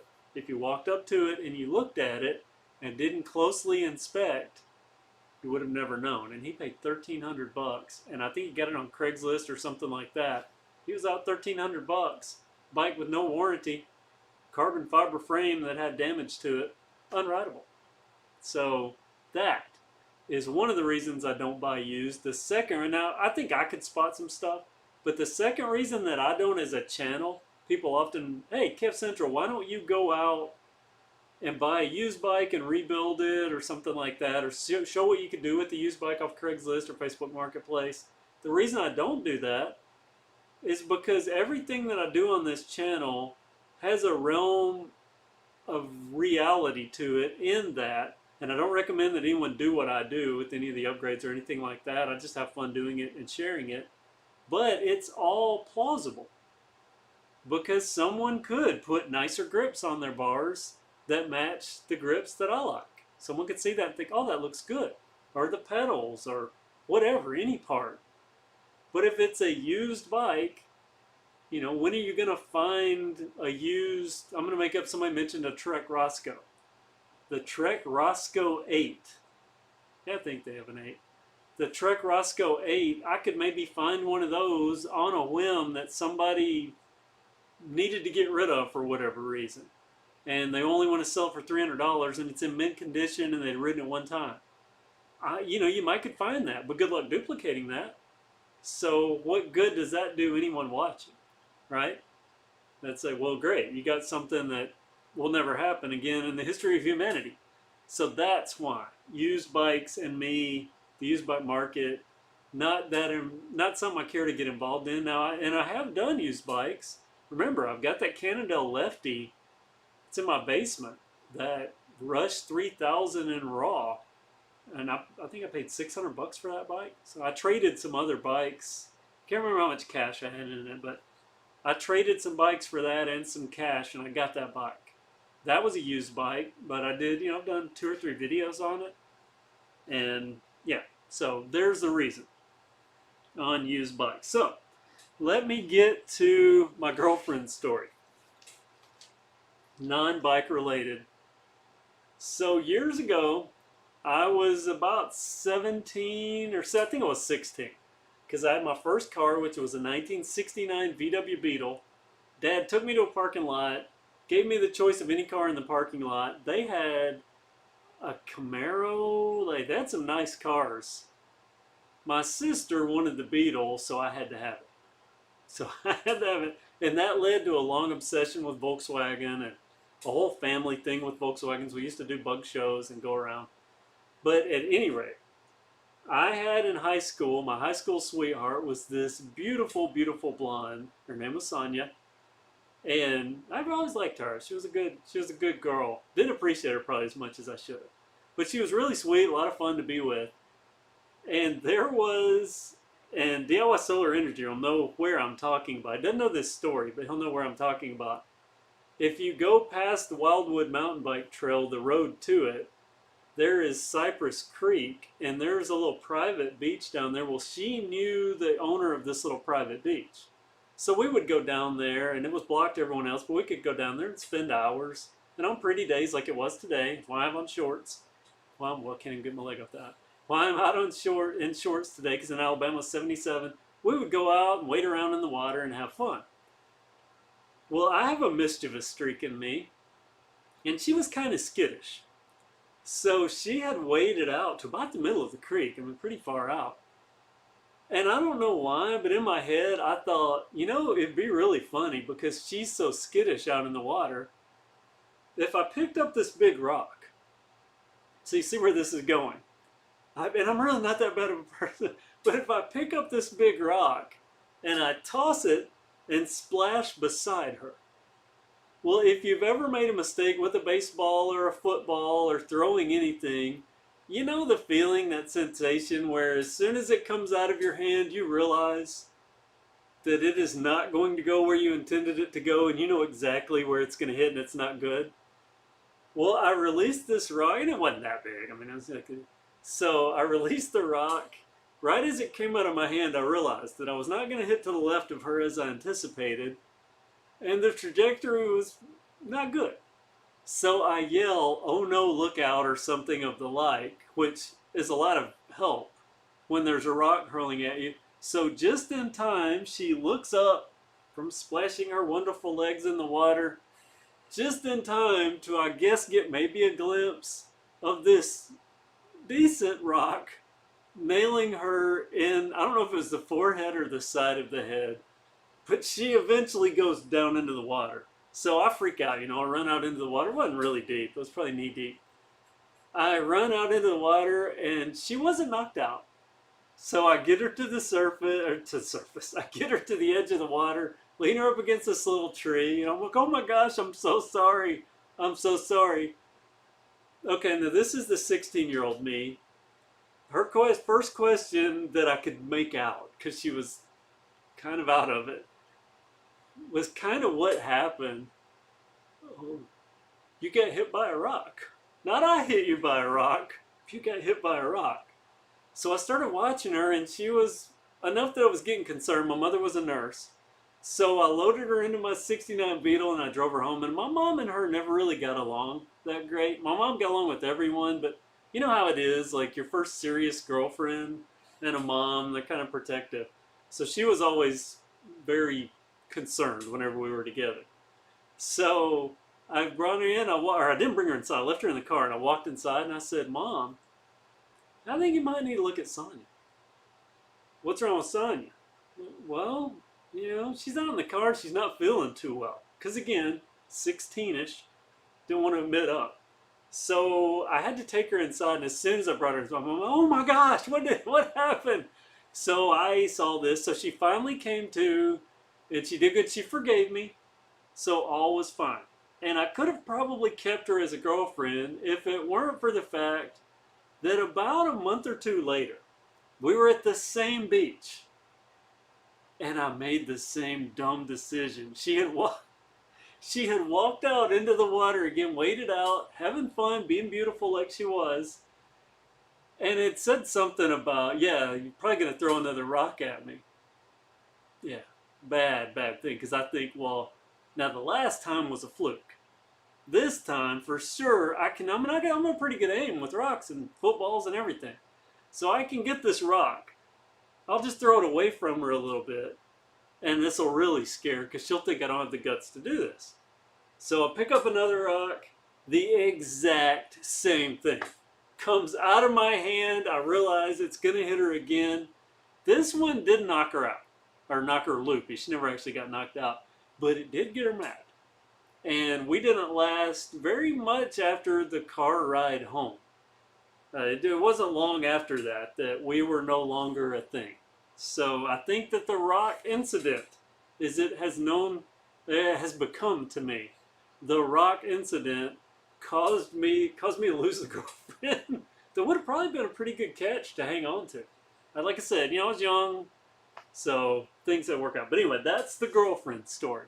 If you enjoy these stupid stories like this, just feel free to comment. And if you think they suck and you don't want to hear them anymore, comment with that because I don't want to bore you guys. But I do like sharing tales of interesting things because I have done some weird stuff. Some really weird and very varied stuff from all over the world. So, got a lot of weird stories and I like to tell them. So that is that. So be sure to comment because I want to see, and I'll read all this later. I want to see what you guys have to say about that. So to recap slowly, because I think I'd close this out pretty much at a couple of minutes. To recap, we've got the DP. I will have a video coming on the DP, and it looks like you guys chose the Ascension. Man, that angle. I mean, look at that. Look at that. Beautiful. That angle with those graphics. So I will do the Ascension. I'll do a day one. So I'll try to get this rushed out. Maybe I can get it out by Wednesday. And I can maybe be responding to you guys while I'm traveling. Not while I'm driving. To be safe. While I'm traveling, because I will be the passenger for most of this quick day trip. So I will do that. I will also have an upcoming video talking about important details about the DP, the Axum, the non-DP Axum, and a couple of variants thereof. And availability on all of that, including that TAF is coming back. TAF will be back in stock. We'll be talking about availability of that, some other bikes and so on. And then, of course, we'll be doing this quote-unquote women's. I'm just going to start calling it the 2021 Sea Mist Blue or whatever Schwinn aluminum comp. 16-inch frame, more friendly to people that aren't 5'10", get down to maybe 5'8", something like that. Might be a better choice.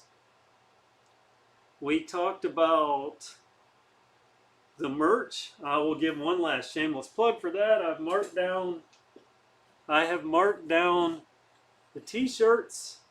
I have KevCentral t-shirts, and as Sonia, not Sonia, not my girlfriend Sonia, but Sonia pointed out, former girlfriend Sonia, but as Sonia pointed out, got nice little subdued or solid KevCentral logo on the back, but so does the Bare Necessities. It's got a brown one to go with the brown writing on the Bare Necessities. I have about 6 designs. I'll be making more. Worked on 2 today. When I put those up will be when I'm happy with the final results. I have stickers. DIY Solar Energy putting the links up. All this helps the channel. Yep. All this helps the channel. But you can also become a patron and get a free 2x2 sticker. Unless I run out of them, then I send a different size. And that's only $2 a month. You only have to be active for 1 month to get the sticker. And I do have people that join to get the sticker and then drop off. Some people even kind of game it, join and come back, and join and come back, and leave and come back, and so on to try to get more stickers. But, whatever works. But all that does help the channel. tries to make it, because I'm trying to get that RV so I can tour around and experience so much more and bring more to you, maybe even ride with some of you guys and so on. So I want to close out with question and answer. We'll do this, I said 2 hours, we'll do this for 10 minutes. Question and answer. So if you have any questions, I'm going to go to chat here. And if there is a super chat or anything, I'll extend. I won't count that against the 10 minutes. So look at the time, 9:58. So we will go to roughly 9:20. So if you have any questions, feel free to ask them. And in the meantime, I'm going to look here. What's your worst crash? Harry32165. It's ascending in a triangle. The worst crash. Do what? Do what? I said, I think I know that. No, that wasn't my worst crash. My worst crash was when I messed up my shoulder. Because that took 8 months of therapy. Actually, it took 8 months of spinning my wheels and paying money for therapy. I had to pay every time I went in there. Even I had insurance, but it covered so many sessions, and it took months. And I finally gave up. I was like, nothing's happening. And I started, you know what fixed my shoulder? I started hanging. I don't know why. I was walking through my doorway threshold, and I grabbed onto it and just kind of hung. And I could feel it pulling. And I would do that till it would start to get uncomfortable, and then I would let go. And then the next day I would do the same thing. All of a sudden, I started getting mobility back. So, yeah. And they wanted to do surgery. I wouldn't let them do surgery, but I got it all back. I have complete range of motion. And this shoulder doesn't pop. This one does now. So, yeah, there's that. But my worst crash was stupid. I was trying to bunny hop a little route going up a hill. But I've done, I guess you could say my cinematically worst crash was when I almost went off cliffhanger and I was hanging by 2 saplings. They're bending little saplings with my bike hanging around my ankle. And my buddy DIY Solar Energy runs down and saves me after he laughed. He was bent over laughing for a bit before I yelled, help me and get my bike. I was more concerned about my bike than it was me, I think. That trek that I thought was just the best. Thought that was... You were more worried about your bike. Yeah, I think I remembered it that way. That I was like, get my bike. Because it was a 70-foot drop that it would have went down. But I wasn't worried about that. So let's look here. What do we got with Gizmo CSS? Seems Walmart caught on to us e-bike builders with the Schwinn comp. New geometry is horribad for building. Really? What makes it bad? Is it because of the tube placement? Trying to fit in things? I'm curious. Comment with what makes it bad. Curious to know. Inquiring minds want to know. What a Red Sonja. I like that name. Let's see, that was a good movie, wasn't it? Red Sonja. I can't remember the movie, I remember the name. Boeing, hey! Boeing 747 Hashani. Hey to you. Like, are you a Happy Days fan? With that, hey, this is our friend that works at Boeing. And I hadn't seen you in a couple of weeks, so welcome back. I really appreciate it. What have we got here? How about, this is Rob Chastain.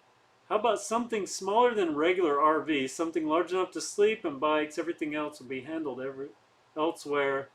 Happy to see overnight parking at Walmart again. No, I have, and I apologize, my lips are getting chapped from talking so much here. I have, if I'm going to spend money, I'm going to get what I want, and it's Class A RV, but also I plan on making videos with this thing. And I've been watching RV channel after RV channel and scouting out different RVs and things like that. We even went to Ardmore, Alabama, Tennessee, my dad and myself, to look at RVs. Some old used ones, and man, they were rough. But and this, well, I'm not going to say who, but somebody that may or may not have worked there said to me, I had 30 of these just last month, these old used ones, and they're all gone, and these are the only 5 or so left. I have been looking at every bit of their inventory for at least 6 months, at least, and I know exactly what they had sold. They had sold 2 of those old ones, so I know they didn't have 30. But anyway, I I want the cinematic front window.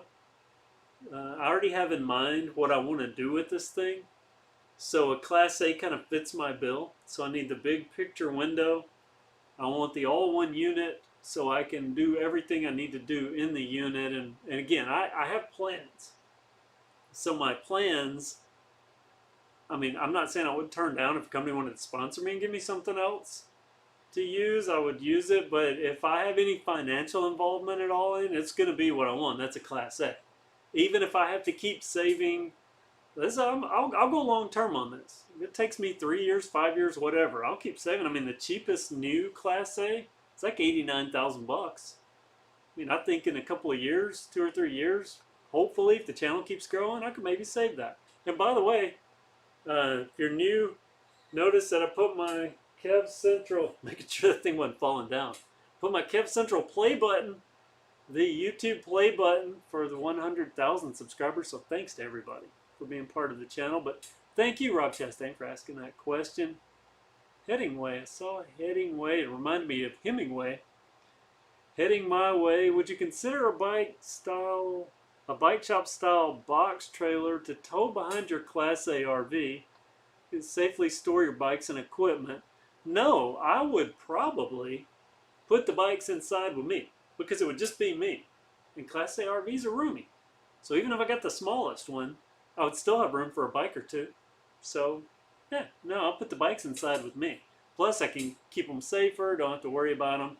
And I may be putting a little hitch, if I do get an RV or when, I may be putting a hitch on my little car because I've got a little Mitsubishi Mirage. It'll tow perfectly behind an RV. That way I can get out and about if I need to. Mr. Hunter Seeker, do you have any recommendations for cassettes or gears? I have a 2x8 and the top gear doesn't seem fast enough. So it seems like it's too slow in the highest gear. So you like to pedal hard. You like to pedal hard. Well, you need a higher high. So I would look at 2x8. So you probably have a what? A 32. You probably have a 12 or a 13 to 32 tooth, something like that. Maybe find something that goes down to a 30 tooth. And you could also increase. See, it would be the larger gear on your front chainring. You maybe try increasing that. Look at what size that is. That would be my suggestion without knowing what cassette. So if you can, comment with what cassette you have. And I see a super chat. Hey, James Wasco. Wasco like Costco. I remember that, right? Thoughts on slides on the Class A RV? I would prefer to have slide out. I know they're technically more prone to leak and so on, but I'm pretty good with maintenance and keeping a watch on things.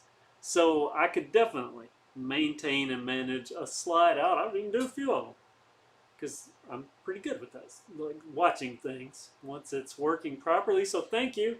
And now over to the bike bell to give you your very own bike bell ring. I have a bike. If you just came in, I appreciate you being here today. I really do. Thank you so much. Got a bike over there, so it's not so loud. And that was a last minute decision because I can't find the bike bell. But thank you so much for the super chat. It helps me, helps the channel. And you're also a patron. I appreciate that. And I need to do that zipper because I did find out that Teespring does have a zippered hoodie. So I need to put a logo on there for you so I can send you a link to that. And by the way, I dropped the price. I did that little hoodie design for you, but I didn't raise the price up on that. I dropped the price on t-shirts. So you might want to look through that too if you get a chance. But thank you so much for the super chat. I appreciate you and everyone else for being here. Oh yeah, I remember. I just spelled this out last time, didn't I? VMOUTSOP. $1 donation from all the subscribers would do it. Yes, it would. $1 donation from the subscribers would definitely do it. But unfortunately, I don't think that would happen. You know, the one downside to being KevCentral, I love the audience. I love what we have built here. And I say we because we all did it. But if there's one downside, it's if I look at the channel from a monetization perspective. Unlike many channels, which do all kinds of things to get a lot of revenue, it turns out quite a bit of revenue, more than I've been dealing with. I've only done ad revenue. And from what I understand now, all of the, even channels my size, are making so much more money because that's only a small part of what they do. They push things, they do paid endorsements and stuff like that, and that I'm a little on. But because of the way this channel is, we're budgeted. It's focused around budget biking, budget cycling. Well, budget cyclers, people that are typically very interested in that, don't necessarily have a lot of discretionary money to be throwing around. So I'm just happy for people to be here. But thank you so much. That would be awesome. Somehow that were to happen, but yeah, no. And someone had suggested doing a GoFundMe. I looked at that, and it was all like people with medical issues or children with cancer or like noble, worthy causes. And I'm like, oh no, no, no, no. I'm not going to go into a place that seems to be now focused more on actual need and go, hey, I need an RV. Yeah, no, no, no. Priorities, definitely priorities. Harry32165. Come I have a SRAM SX5 shifter and a Dora XT clutch rear mech on a 9-speed working perfectly. I didn't know that those two would mesh up. I mean, why you're the bike god? I don't know. I've only had one bike with the SRAM X5, or SX5, but yeah, I didn't know that those two would mesh. So there you go. I didn't know. I've looked that up and be curious about that. So I've got Roddy Gonzalez. What's the bike behind you? It looks nice. Okay, which one, Roddy? Are you talking about this one? Wow, hold on. I'm just going to turn around. Talking about this one? That is the women's aluminum comp, but it's technically not really women's, as I've already talked about. It's a color that anybody would be happy with, a beautiful color, and a fade to a gray that is a beautiful gray. This is a 16-inch frame. If you were trying not to knock my MacBook off here, talking about this bike, this is the Schwinn Ascension, an in-store only bike from Target, similar to the Boundary, but I found out not. Earlier I said this was the same frame as the Boundary, just had internal cable on. Nope, totally different. Different size and everything. So that's what that is. So there's the two bikes. So whichever one you're talking about, there it is. And another super chat. Wow, $20. Man, thank you so much, Shane Maloney. It's $20 super chat. I own high-end bikes, but I love what you do. Get more people into riding is rad. Thank you so much, and I appreciate that because that matters a lot to me. That people that aren't even budget bike buyers or riders respect the fact that we're getting more people. Budget bikes get more people into cycling than any other bike, as far as everything I have seen. If somebody has a stat that proves me wrong, I would be shocked. Not because I don't think it exists. Because think about, most of us started out on a budget bike. Our first bike was probably from a big box store, unless you were very fortunate. And even fortunate to get a big box bike, right? I mean, I've had some Huffies and Schwinns and stuff like that from Mongoose from my childhood that I wouldn't have traded anything for. So I think of even had a Murray, an old Murray bike when I was a kid. So yeah, thank you. I really appreciate that. And I appreciate that you ride a high-end bike, but that you are respectful of other riders. If everyone was like Shane Maloney, we would be, well, we're still in a good place, but it would be a lot more pleasurable, right? But you gotta admit, if you have a big box bike, even if you haven't modified it and you have fun on it, that's one thing, that's the reward in itself. But if you ever have had one that you took out to a trail or something, isn't it fun to be out there and doing stuff and people, oh, you can't have that. Well, why can't it? It's working. And especially if you ride past them or do something they can't do, it's pretty fun. Pretty fun. So there you go. So Shane Maloney, ringing the bike bell for you, my friend. And also another one here for James Wasco, because I appreciate it. He did a $100 super chat last time he was here. Wow. Thank you so much. But thank you. Shame on that's going to hang up here for a while, so I'll leave that there. Thank you. Probably come back to you, ring it one more time for you. Get a few more questions in. I think that bought us about 5 minutes extra on top of the 4 or so that we had left. So let's see what we've got. We have Rise Parsons. Here your shifting is beastly, ain't it? Talking about someone else's stuff. Just a slave to the shifter. That is true, Joe S. That is true. But there are some that are indexed in odd ways. So, and I thought SRAM was really weird with their indexing. Their stuff. We're not allowed to spam. What, Aiden Brady? What got caught as spamming? Please do not spam. I'll look at that later. But let's try to keep it. Hey, Puerto Rico!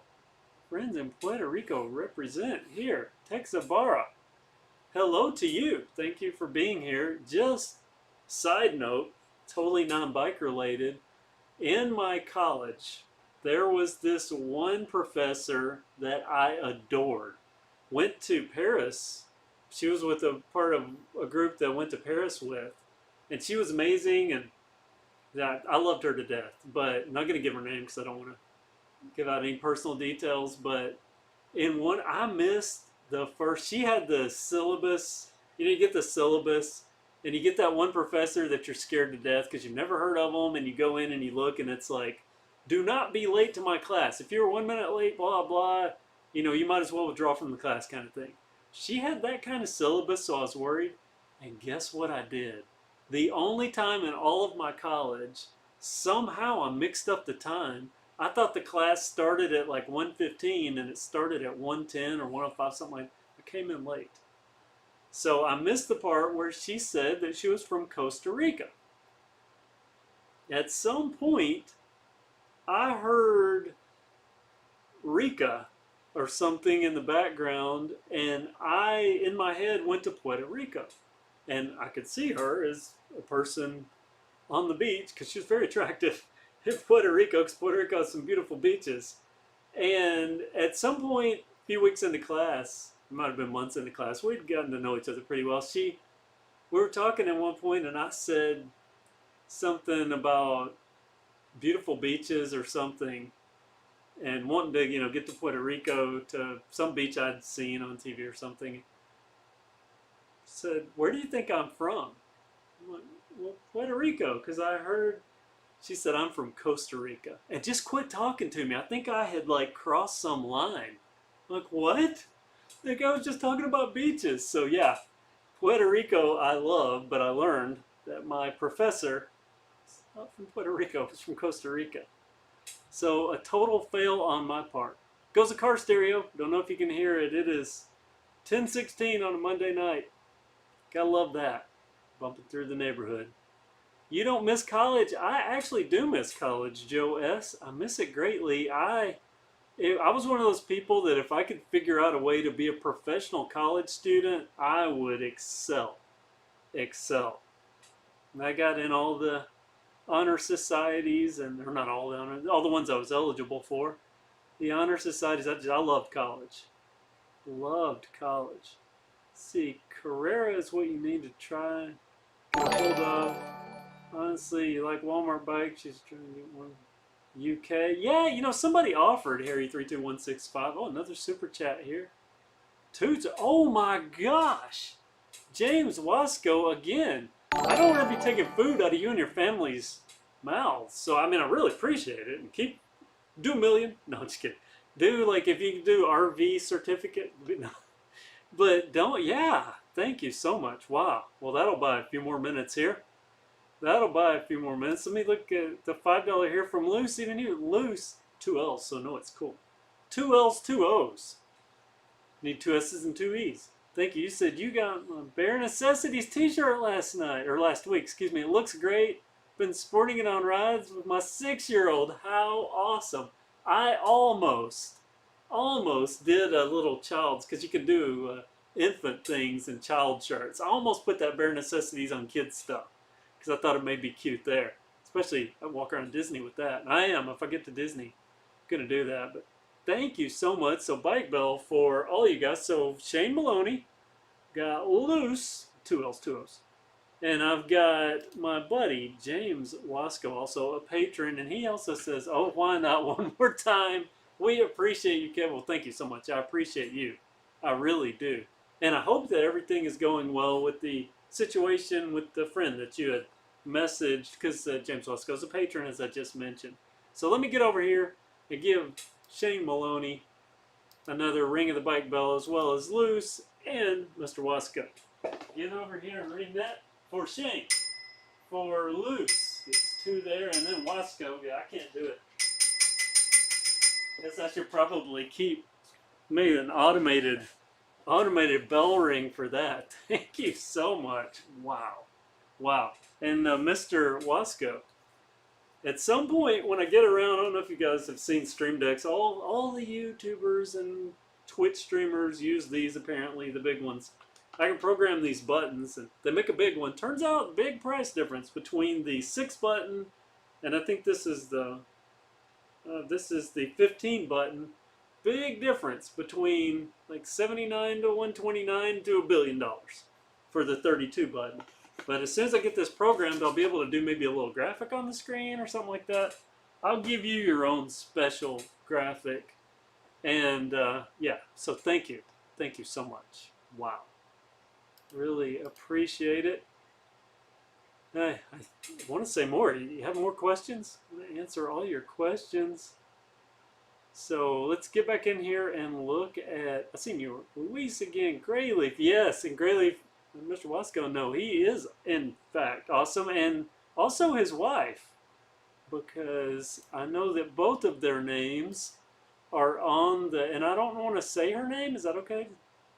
Say her name? But I know both their names are on my Patreon, so thank you to both of you very much. And based on the brief conversations that we've had in Patreon chat, which, by the way, one of the benefits of being a patron, you can message me, and I get that separate, and it's easier to just respond to quicker. So if you, the few chats that I've had with them seem like amazing, amazing individuals, amazing people. So thank you so much.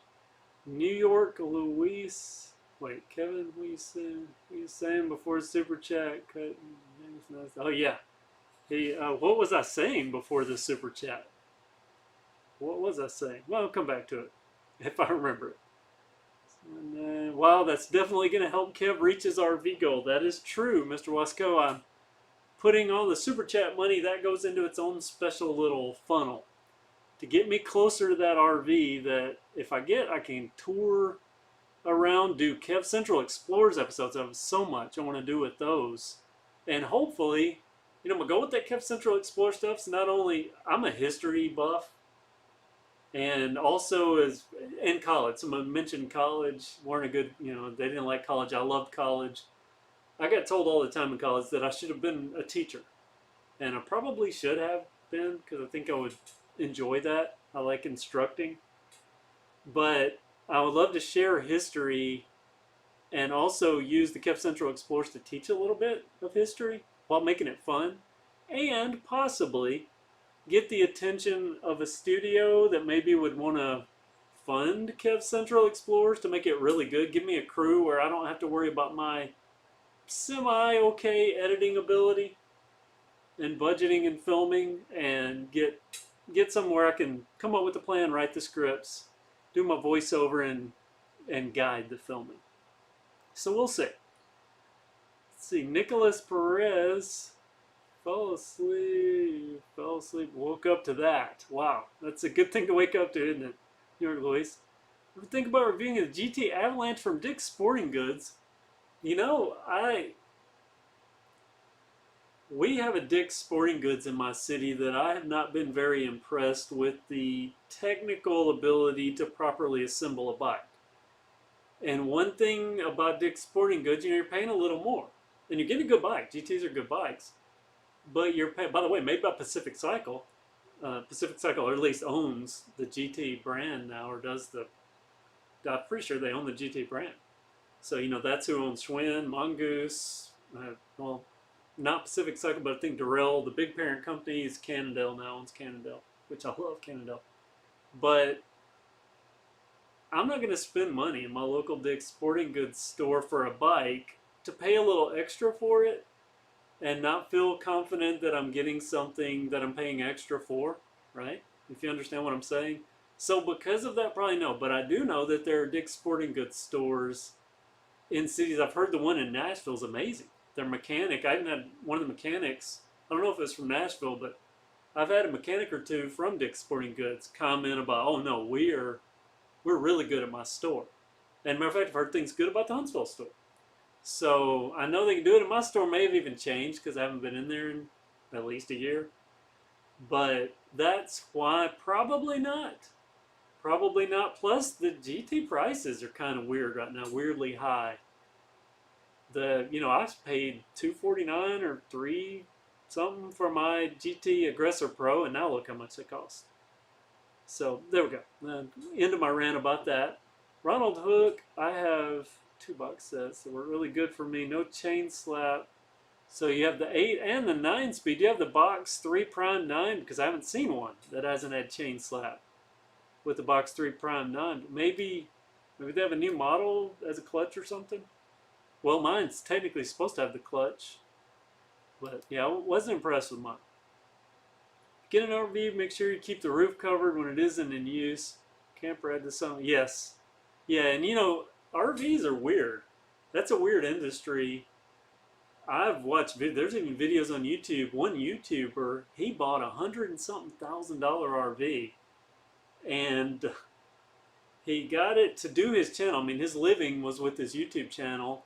And they traveled already, but then he got an RV. And it was, I want to say it was like $150 or plus $1,000 RV. A really nice one, a new one.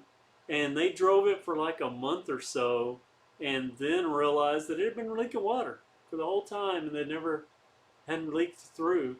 And by the time they discovered it was covered in mold. Covered in mold. So last I heard, they were in the middle of a lawsuit about that because it kept getting passed off. And with RVs, you only have a year warranty on most of them. And if you have something like that, from what I understand, they churn those things out so fast, they just work on the broken stuff later. So if you buy a brand new one, and if you spend $100,000 or more on it, and it develops a water leak, the dealer might not be able to fix it. So it may have to go back to the manufacturer where it might sit for 6 months. And then they fix it because they have to rip out everything and fix it. And then they get it back to you. Well, what happens then? You get it back and maybe it still leaks. Well, then it has to go back for another 6 months. Well, then your warranty's expired. So you paid $100,000 and you haven't been able to drive it. That's why most people say buy one 2 years old. That way it's been shaken down and taken care of, hopefully. Love your channel representing for all us budget peeps. Cheers. Thank you, Dave Ash. Thank you so much, Christopher Mall. Videos alone are pulling me into getting my first mountain bike. I love to hear that. Love to hear that. Too bad they're hard to come by at the moment. Yes, they are. How's the Schwinn Ascension? Haven't ridden it yet. Be doing the video. Got voted on earlier. I'll do that before I do, well, this other one. But yeah, I'm going to be doing that before. It looks kind of neat. So I expect good things out of it. So, and there will be new Schwinns coming the first and second week in May to Walmart. I do know that. But the Ascension still available right now in Target stores, in store only. Like Kev's, Jamis, this budget. Jamis Durango A1. Do you think it's? I don't know much about the Jamis brand other than the brand name. I've never ridden one of their bikes. Was that GTs are made by Durrell and are a sad shadow of their 90s bikes. But are get a used one that's 20 years old? Yeah, I get the argument if you're a historic GT person, but it's kind of like being a historic Schwinn person. Things changed, and there's no denying that, but things are definitely headed in a very good direction right now. And I think that's the same with GT. It's some decent bikes. at Dick's Sporting Goods, you know, with GT. So, yeah, it's that and Sonia, so 94 Outpost Trail. That's awesome. And our buddy Boeing 747 Ashani. And again, I'm going to click on James Wasco and thank you.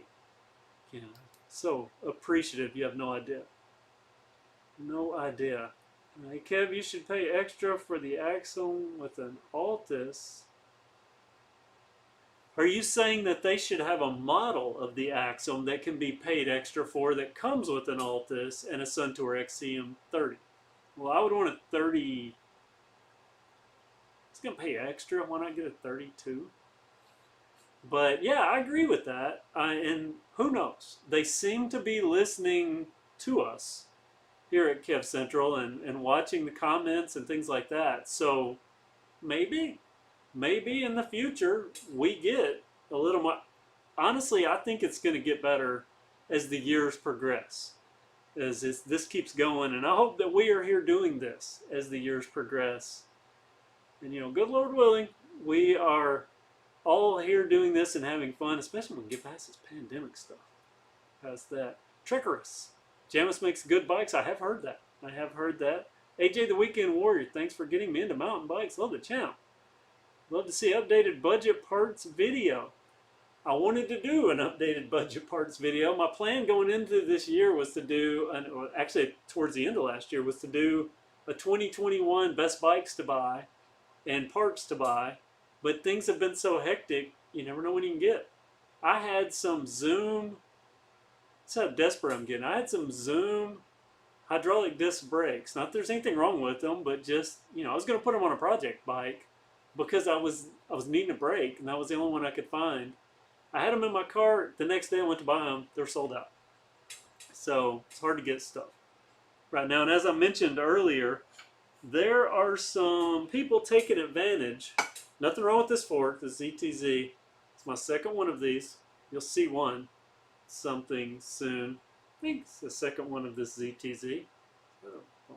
Anyway, but as I mentioned earlier, there are people out there that are selling this fork, at least I know of one, that they took all the stickers off of and took that free sticker that you get if you buy a RockShox fork and slapped that big sticker on here and called it a RockShox and tried to sell it, and somebody mentioned it to me, and I was like, yeah, I don't think that's a RockShox. I think I know which fork that is. And also, you know, these fake carbon fiber bars, this is not a legit race face. It's fake carbon fiber. I keep doing that. Keep twisting like I want to snap it in half. And I gotta admit, so far it hasn't done that. I need to like take it outside and get my leg on it and see, but it hasn't done that. So, you know, there's that. But I don't trust fake bars. So that's why I haven't done a budget parts video yet, but maybe if things start freeing up a little, I can do it.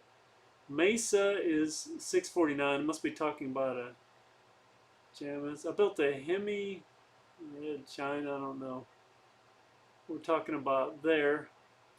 Thoughts on custom vans versus RVs. And again, I'm going to keep going here for a little bit longer. Thanks to our friend, James Wasco. I can't thank you so much. $100 super chat. Second time he's done this. Second time. So we were talking about custom vans versus RVs. I like custom vans. They look cool, but I have reached that point in life where that shower toilet combo thing is not something that piques my fancy at all. I'm very particular when it comes to my bathrooms and getting clean and things, and yeah, that's not for me. But you know, RVs, everybody has their own, you know, class B, C, and A is what I've kind of homed in on, and I think my dad's partly to fault for that because he keeps showing me these awesome class A's, and I've developed my dad's level of what I want in things. I'm starting to turn into my dad. I'm those. What commercial is that? Is that a Geico commercial where the people are turning into their parents? I'm slowly doing that. Won't be long before I have my t-shirts tucked into my shorts. Turning into that. And it would be, he's an excellent person to turn into too. I'm very fortunate to have an awesome dad. Have you soared Guilava? You ever looked at any of the Schwinn Mesa line? No, I haven't, but I have had a few people mention that, so maybe I do need to look at those. Richie Vegas, something sold out. What is sold out? No, I missed that. Harry Grimley, using it. You put 1,000 miles on something. Maybe the Mesa? Maybe it's an awesome bike. The shop now needs a derailleur and mount. At least it had a mount, right? Didn't have a steel frame where if it gets bent, you're bending on your frame. DPG, another comment here from DPG. Is it worth getting a hitch installed to get a bike rack on a hitch? I did that, and I'm so happy I did that. Because a lot of those racks that go on the trunks, or like me, I have a hatchback. You know, my rear spoiler on my car that's at the back top of my hatch, you know, that's plastic, and it's held on with, I mean, I can press on it. I'm pretty sure if I pulled down on it hard, I could probably at least mess with the water seal, which you don't want to do on the roof of a car. So then it'd be like an RV, get mold in the roof of your car. But I put a hitch on the back of my Mitsubishi Mirage that people ask me about all the time. Where'd you get the hitch? And I won't go back. I think I'll put that on every car from here forward, but I plan on having my little Mirage until the wheels fall off. So we've got here Mr. Wasco. Maybe one day we can have custom KevCentral bike helmets. Now that's an idea. I never thought about bike helmets. But you could just put stickers, exactly. You could put stickers on. And I just mailed, I believe, your patron sticker, I believe. I think that just went out, unless I'd already sent one to you. I sent out a bunch of them yesterday. So, no, yesterday was Sunday. They went out today. Put them in the mailbox yesterday. So, but by the way, it was Easter Sunday, you know, sacred day here. And UPS, or not UPS, the Postal Service actually delivered an Amazon package. I didn't know it was run on Sunday. What kind of bad about that? So Schwinn Mesa, another mention there of this Schwinn Mesa, isn't as good. Must be talking about multiple bikes. Michael Wall, hello to you. Thank you for coming in, even though you're coming in late, coming here. And you can thank James Wasco for the reason that we're still going here. Because I was going to wrap this up. $100 super chat. Really appreciate that. And there's a lot of good conversation. You can go back and when we do wrap this up, which will probably be in a few minutes here, you can go back and you can look at the replay of this, including the chat. Follow everything as I'll be doing because I read every chat from everyone. Always go back and follow it and look. Kevin Mead, by the way, classy first name, Mr. Mead. Classy. Clearly. Class act here. Oh, Mia Lulz. Did you ever think about getting one of those Carreras? Yeah, okay. Yeah, somebody mentioned a Carrera. I actually had someone a while back that wanted to buy one and ship it over, and I refused. They were going to pay for it, and I refused because I felt like I would be taken away from a subscriber. But at some point, I would love to get a hold of a Carrera and try it out. And hello, this is from the awesomely named Kevin Mead. Hello from a fellow Kevin in Chicago. Thanks for the great content. Keep up the great work. Well, thank you very much. Thank you for being here, for watching the channel. So the Mesa competes with the Trek Marlin. Okay, so it's an entry-level mountain bike. Huh. I'll have to look at that. Schwinn Mesa. I'll look at that. Christopher Mall. Is the used market for mountain bikes anything I should be looking out for specifically? I did a whole thing earlier about used market, and used market in my area is horrible for bikes. This is just not a bike-centric area, and because it's getting better, but historically there are very few people riding bikes around here on the streets as adults, so the used bike market has been horrible. Usually it's somebody buying, say, an aluminum Comfort 224 and parking it outside, leaned up against the back of their house for 6 months and letting it get rusty, and then listing it as in new condition on Craigslist or Facebook Marketplace for $250. That's usually our used market. But some areas have a really good market. And I saw somebody says mountain bike is growing, not slowing down. Yeah, it's growing right now, but a lot of people think that's a bubble. So we'll see. I think there is a bike bubble because of the pandemic, But I think the mountain bike segment, blah, blah, blah, blah. I think that the mountain bike segment, you are accurate on, that it is growing. Because IMBA is starting to do some good things. They've even came to our local trail here. Lots happening there. In my last video I showed they'd shut down one little area that I love to ride. Shut that down doing some work on it. Making jumps in the back and all sorts of stuff. Let's see, how's the used market? I talked about that. I used to use Kmart Mongoose mountain bike for commute. Now switched to a cruiser. Got a Discovery Schwinn hybrid. And I love it. Well, congratulations on that. I'm glad you like your bike. You mentioned Kmart. What? There are only a handful of those left now. Sadness. Sadness that Kmart and Sears both getting tanked. But Mongoose, you know, I had not a Mongoose, but a Pacific, made by Pacific Cycle, but it was the Pacific Evolution. You should go back and watch my videos on that.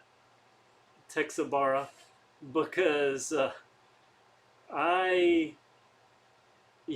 bike it met its demise. I did not like that bike.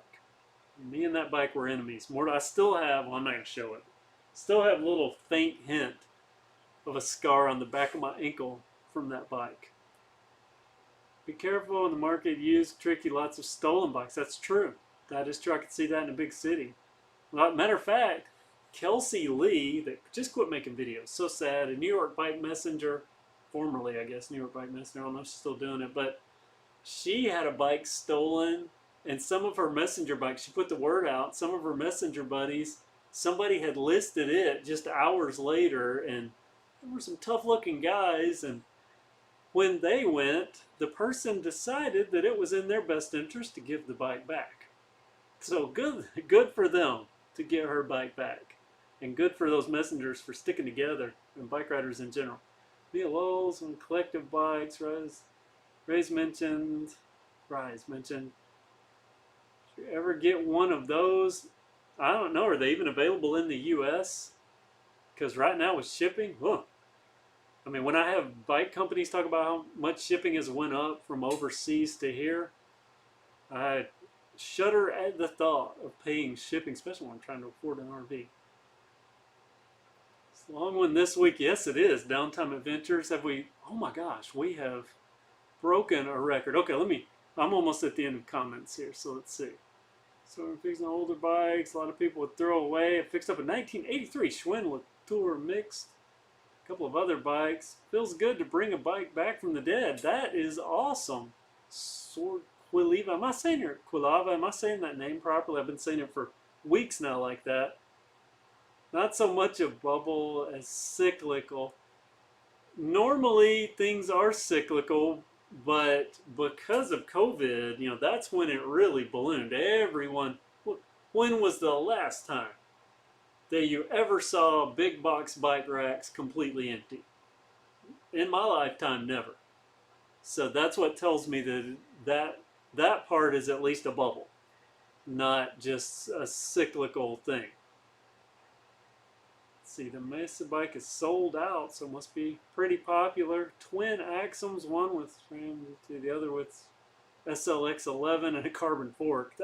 Michael Wall, that would be pretty awesome.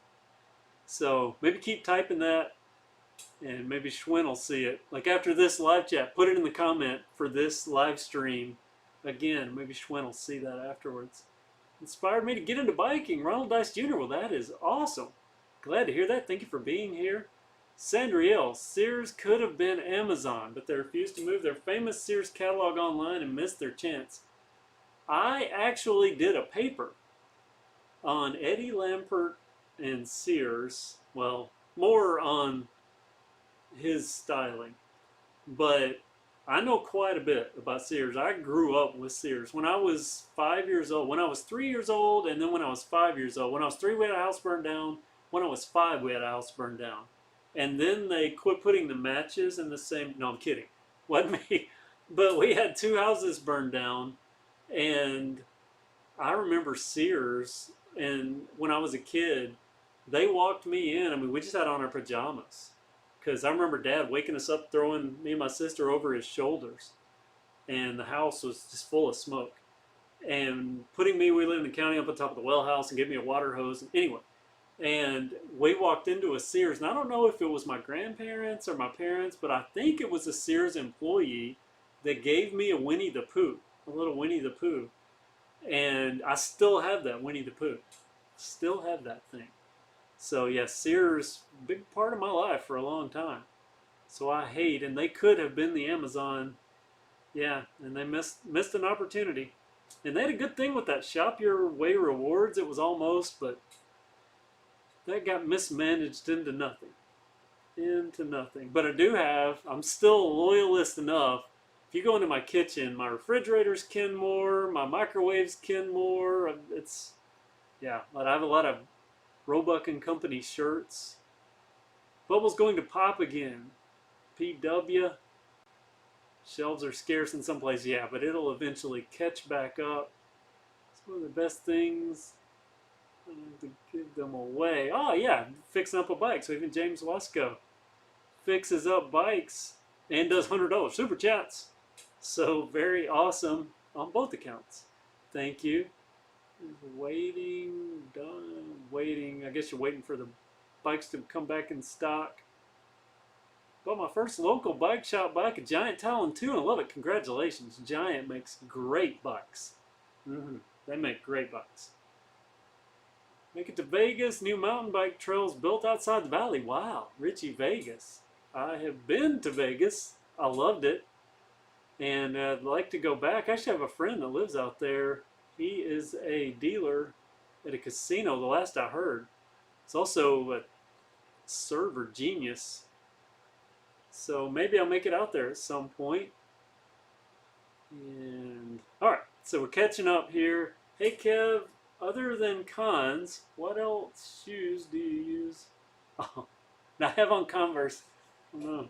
Get them on the, have on Converse again. I wear a lot of Converse, but I don't wear them when I'm biking unless it's an e-bike around town.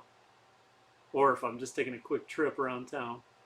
I mentioned this last time. I should have brought them down. I said Faded Glory last time, but they're George. I go to Walmart and I get the little George slip-on shoes that look like knockoff Vans because the soles on those is mostly flat with just a little bit of texture. Works perfect on mountain bike pedals, about like those 510s. Like it works that good. So that's what I use, and that way I don't have to worry about getting them all messed up and all that. I've used. I'm on my second pair. That's how much I like them. Aloha and mahalo from the islands. Hey, awesome. That is awesome. I've never been to Hawaii. I was supposed to go to Hawaii a few years ago. It's quite a few years ago now. But I couldn't go because my dad had an Air Force assignment there. The rest of the family went there, but my one sister, I have two sisters, and one of my sisters stayed, and I had to stay because we were opening a call center for a tech company that I was doing at that time. So I had to stay. Turns out we had a huge storm come through with tornadoes, and I was at my dad's house, which is across the street. We own 3 of the 4 corners. It's across the street. I was at his house, and lightning, it sounded like it hit the side of his house. So I walked up and I looked out the window, and I could see my deck. And I was like, oh, I left a light on under my deck. Wow. So I shut the curtain back and I sat back down and, wait a minute, I don't have a light under my deck. So I looked back out the window and the light was gone. Well, that was weird, and I kept staring and I saw the light again and it went off. And I saw the light again and it went off. There's a fire! Lightning had hit my satellite dish and they'd forgot to ground it when they installed it. Right into the house. I just had the whole house rewired, knocked out, can't remember how many circuits, but that was the one time that I was glad that I didn't go to Hawaii. But I hope to get there at some point. Dad loved it. Loved it there. He was there for 6 months, I think, on an Air Force thing. That was, everyone else got deployed to Iraq and he gets Hawaii. Dad always had a way. Getting things, get them shipped for $20 US from the UK with $3 shipping. I doubt that. If that's possible, it would be interesting, but I don't know about that. Because you can't really get, I can't get a bike you have to pay for shipping shipped less than $50 in the States. But maybe they have some deal worked out to do. Maybe I'll look at it and consider it. Ron Dice Jr., 1997 Schwinn comp. I'd like to restore it. That would probably be cool. Shuby Bikes. Picked up another Hyper Hydro for my son. Where did you find another Hyper Hydro? Was it used? Or have they snuck a new little lot of, every now and then, those discontinued bikes? Mysteriously, there'll be another lot of them. Bought it from another KevCentral fan who had three. I would have just read a sentence past. Who had 3 other big box projects hanging on his wall. Thanks for the community. Oh, that is so awesome. That is so awesome. I appreciate it. 2 KevCentral members, so to speak, 2 members of our community here interacting. How awesome is that? We're having an effect. It's so weird. I have 104,000 subscribers, but which I'm proud of, very proud of, but also have almost 30 million views. So it's weird to me when I go somewhere and people will see the symbol or something, or recognize my car, or do something like that, or see me on the trail. Very rarely, because of the way I ride, I see people on trails, but sometimes, people, hey, you're KevCentral. Or I'll get people blow horns and, hey, KevCentral. And I have to remember that it's not necessarily the 100,000 subscribers, it's the roughly 30 million views. That's a lot more exposure. So people can hone in that way. And nice shirt, thank you. Anubis Cloud Ranker, thank you. Eastbound and Down.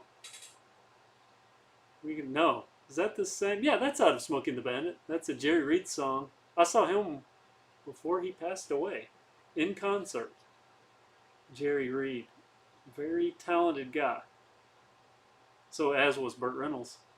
Unfortunately gone. You wear DC skate shoes. See? That backs up my Walmart wannabe Vans that I pay $7 or $10. It's cheap enough that I can mess them up and just toss them, not have to worry about them. Make them lawn shoes, something like that. But they get slippery on wet grass. I will say that. Great for bike pedals, though. Let's look at a few more here, and I'll wrap this up because I don't want to keep DIY Solar Energy. He's got a family that and he's mentioning here. Let me give him a thing here. An Ant-Man fan, Boeing 747, Great Leaf, Mike Wall, all you people that have commented here. Remember, sing. We ever make a how to bunny hop tutorial, how to skills tutorials? There are a lot of good ones out there. I probably could, but I think there are good ones already out there. Kev, hello from Singapore. Ant-Man fan, thank you. Singapore, that is amazing. Amazing. I love seeing the global reach. So amazing. And let me mention too, again, thanks James Wasco for that $100 super chat. DIY Solar Energy will be doing a live stream tomorrow night 4/6, so that means I will be moderating his live stream. So if you want to tune in for that, he's going to be doing a very interesting live stream. So yeah, we'll see what happens. He does batteries. I've been telling him if he would electrocute himself, not to death, but like accidentally short out a battery so much that it knocks him out, he would probably go viral. So that's the goal. Well, no, I don't want to get hurt.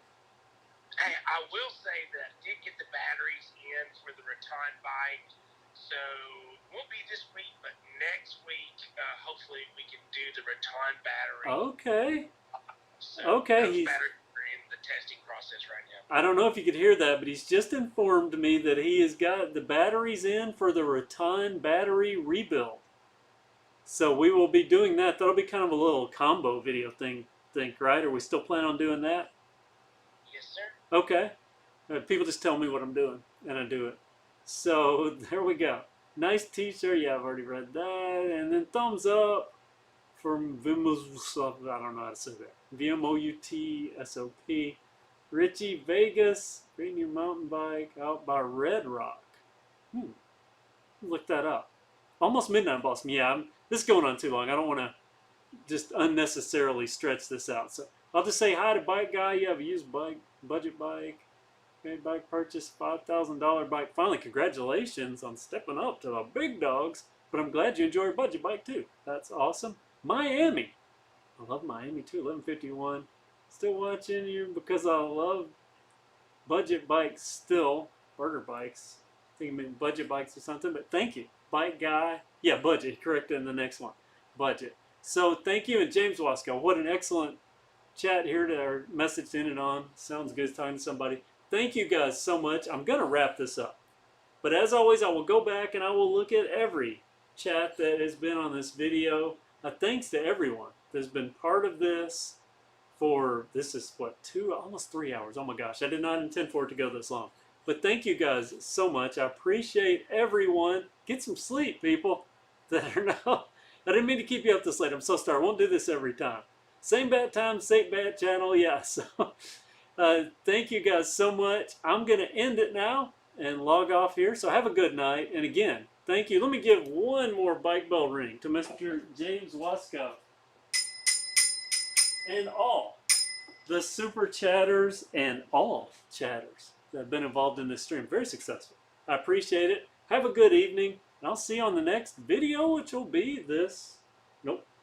Which will be this Ascension because everyone voted here. Thank you guys so much. Have a good evening and goodbye. And I'm going to mute first.